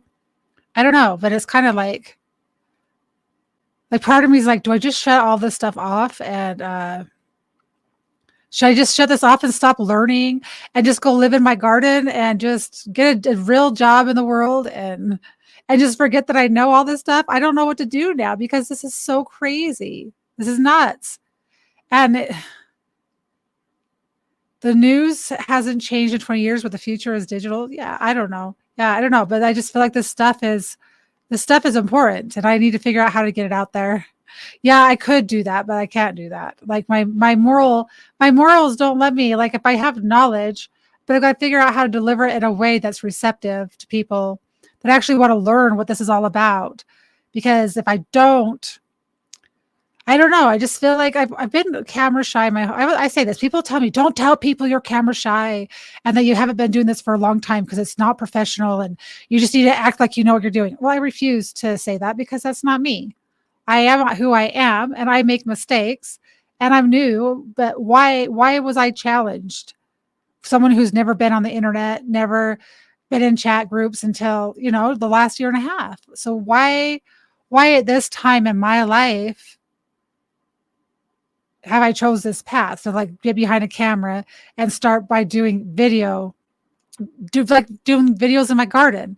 Then why did someone prompt me to do World War II documentaries? And then how come just doing that led down this huge path of progression and not progression of me, but just progression of knowledge. And I used to be terrified to say these things out loud because I'm like, it's kind of sounds like it's far out there, right? Like it sounds way out there. Because it does. It doesn't seem, for anyone born in my lifetime, this sounds crazy. I wonder what it'd be like to ask the younger kids what their thoughts are on it. That would be a good gauge. But I do know the grandkids, the 3-year-old, the 5-year-old, 6-year-old, 8-year-old, they're playing these games on their phones. Their parents are like, here's a game. You know, let's try it out. But I don't know. I guess if you could convince Poole a series of cryptic billboards could be fun. Yeah. I don't know. I'm just going to keep I'm going to keep digging into this until I feel like until we've got the information I feel that is useful. Because I don't believe in beating a dead horse. I do want to see what's current as of the last year and a half, 2 years, more current stuff from her. I like her. Like I said, I've listened to different perspectives, and this one's just a different perspective that I haven't looked into because we've been so focused on the war angles and the pharmaceutical angle and the child trafficking angle. Like we've gone through all of those angles. Like this one's just a new angle. This is our kids. This is our future. Like our kids. Anyway, guys, I think that you are amazing. We will be doing a Twitch. I didn't think that I was going to go this long, and when I'm doing these streams and I'm doing this important stuff, I don't even look at the time. Like I don't have a clock anywhere. So I apologize. They run long. I go until I feel like either the topic's at a stopping point or we're done just for the night. But so I went till we were done. That was just an hour, and there's a lot of information in there. And I don't know, I'm gonna have to go back and rewatch everything. But there was a lot of tonight. There was a ton of aha moments, like tons, like a lot of pieces fit together. With if you take the global situation and you realize this is not the United States, this is global. If you take the global situation and you start paying attention to the trends and what's happening, and you see what the end goal is. The end goal is 15-minute cities. The end goal is us not going anywhere and us having virtual reality goggles on, and we're operating robots. That sounds crazy, right? That sounds crazy. That's what they would like. And they spell it out. How many times have we heard the word transhumanism in the last 4 years? Tons for the last 4 years. They're getting us used to transhumanism. I was thinking transhumanism being physically a robot, and I don't think that that's what it is. And that's why it sounds so crazy. That's why, oh no, that's never going to happen. But if you think that it's going to be virtual reality goggles and you're operating a robot in Tanzania from Utah, then that kind of does make sense. I don't know. I haven't been able to refute her data. And I do, when I do stuff, I do Google stuff and I do look things up to say, hey, is this information out there, or is this lady just making up slides and trying to brainwash us? And maybe it is, but I don't see anything wrong with not buying into. Like, I have had a bad feeling about AI for a long time. I don't think it's human. I don't think it's natural. Like, God didn't give us robots to think for us. If we wanted robots, then we could, I don't know. I don't want to just lay in a house and be lazy. I like to do things. And I don't know. Okay, guys. Before you go, guys, if you liked what I do, if you like what I do, hit the thumbs up, leave comments. It always helps. If you would like to support me financially through my endeavors, you can. I'll put up a link real quick. It's not required. It's not going to change what I do, because what I'm doing, obviously, if I wanted to make money at what I'm doing, guys, I would pick a different path. There's a lot of things I could do to do that. Yes, I want to make money at what I do. The information I'm putting out, I feel, is really important. It's relevant to what's going on in this world. So I do have Cash App and Venmo. They are both Talk with Sally. Those are the links. So it's at Talk with Sally on Venmo, and then $ Talk with Sally on Cash App. I appreciate everything you guys do. Ways that you can help me, finances is a tough thing in this world, right? So you can go through and pick a YouTube video to play on your computer while you go downstairs and go to sleep, right? And let it play through to help me get my watch hours up to get monetized on here. Or you can do the same. I'm monetized on Rumble, so you can go there and do it. Just watch videos. Share off platform helps get people interested in it. But hitting the thumbs up, letting people know if you like this stuff, like if this is not stuff you're interested in, give me topics that do interest you. Give me, let me know if there's a different path that we should be going down.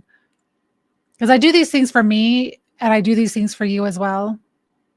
It's kind of like I got my core people that have been with me since the very beginning that are always here.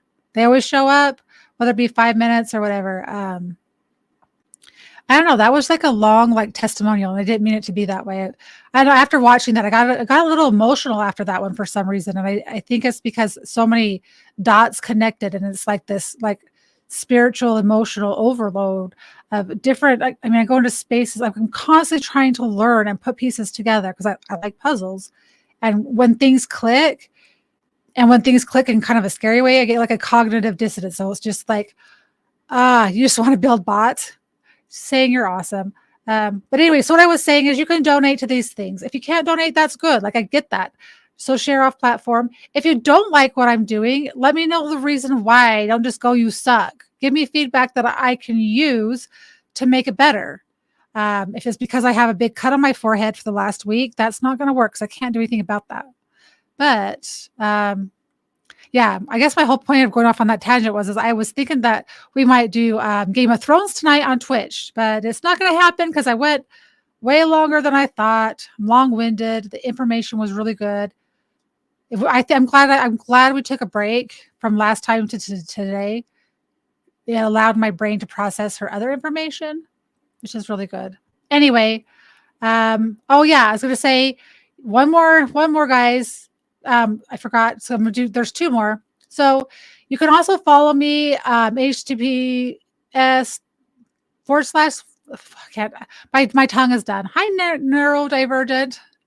Yes, connecting the dots is really fun. And when it does, I feel like this energy and it surges me. And then I have like a day of like a crash, like a mental overload.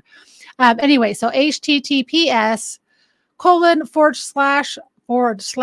my tongue is tied, .locals.com / talk with Sally. Why does that sound so weird? Oh my gosh. Okay. And then last but not least, I did show this earlier, guys, but follow me there. It's a $5 membership. I have a chat going all the time, and I really am trying to get in there and chat more. I've got it a couple times and no one was in there, so I kind of left, but it's not censored. You can say whatever you want in there. I'm not unless you share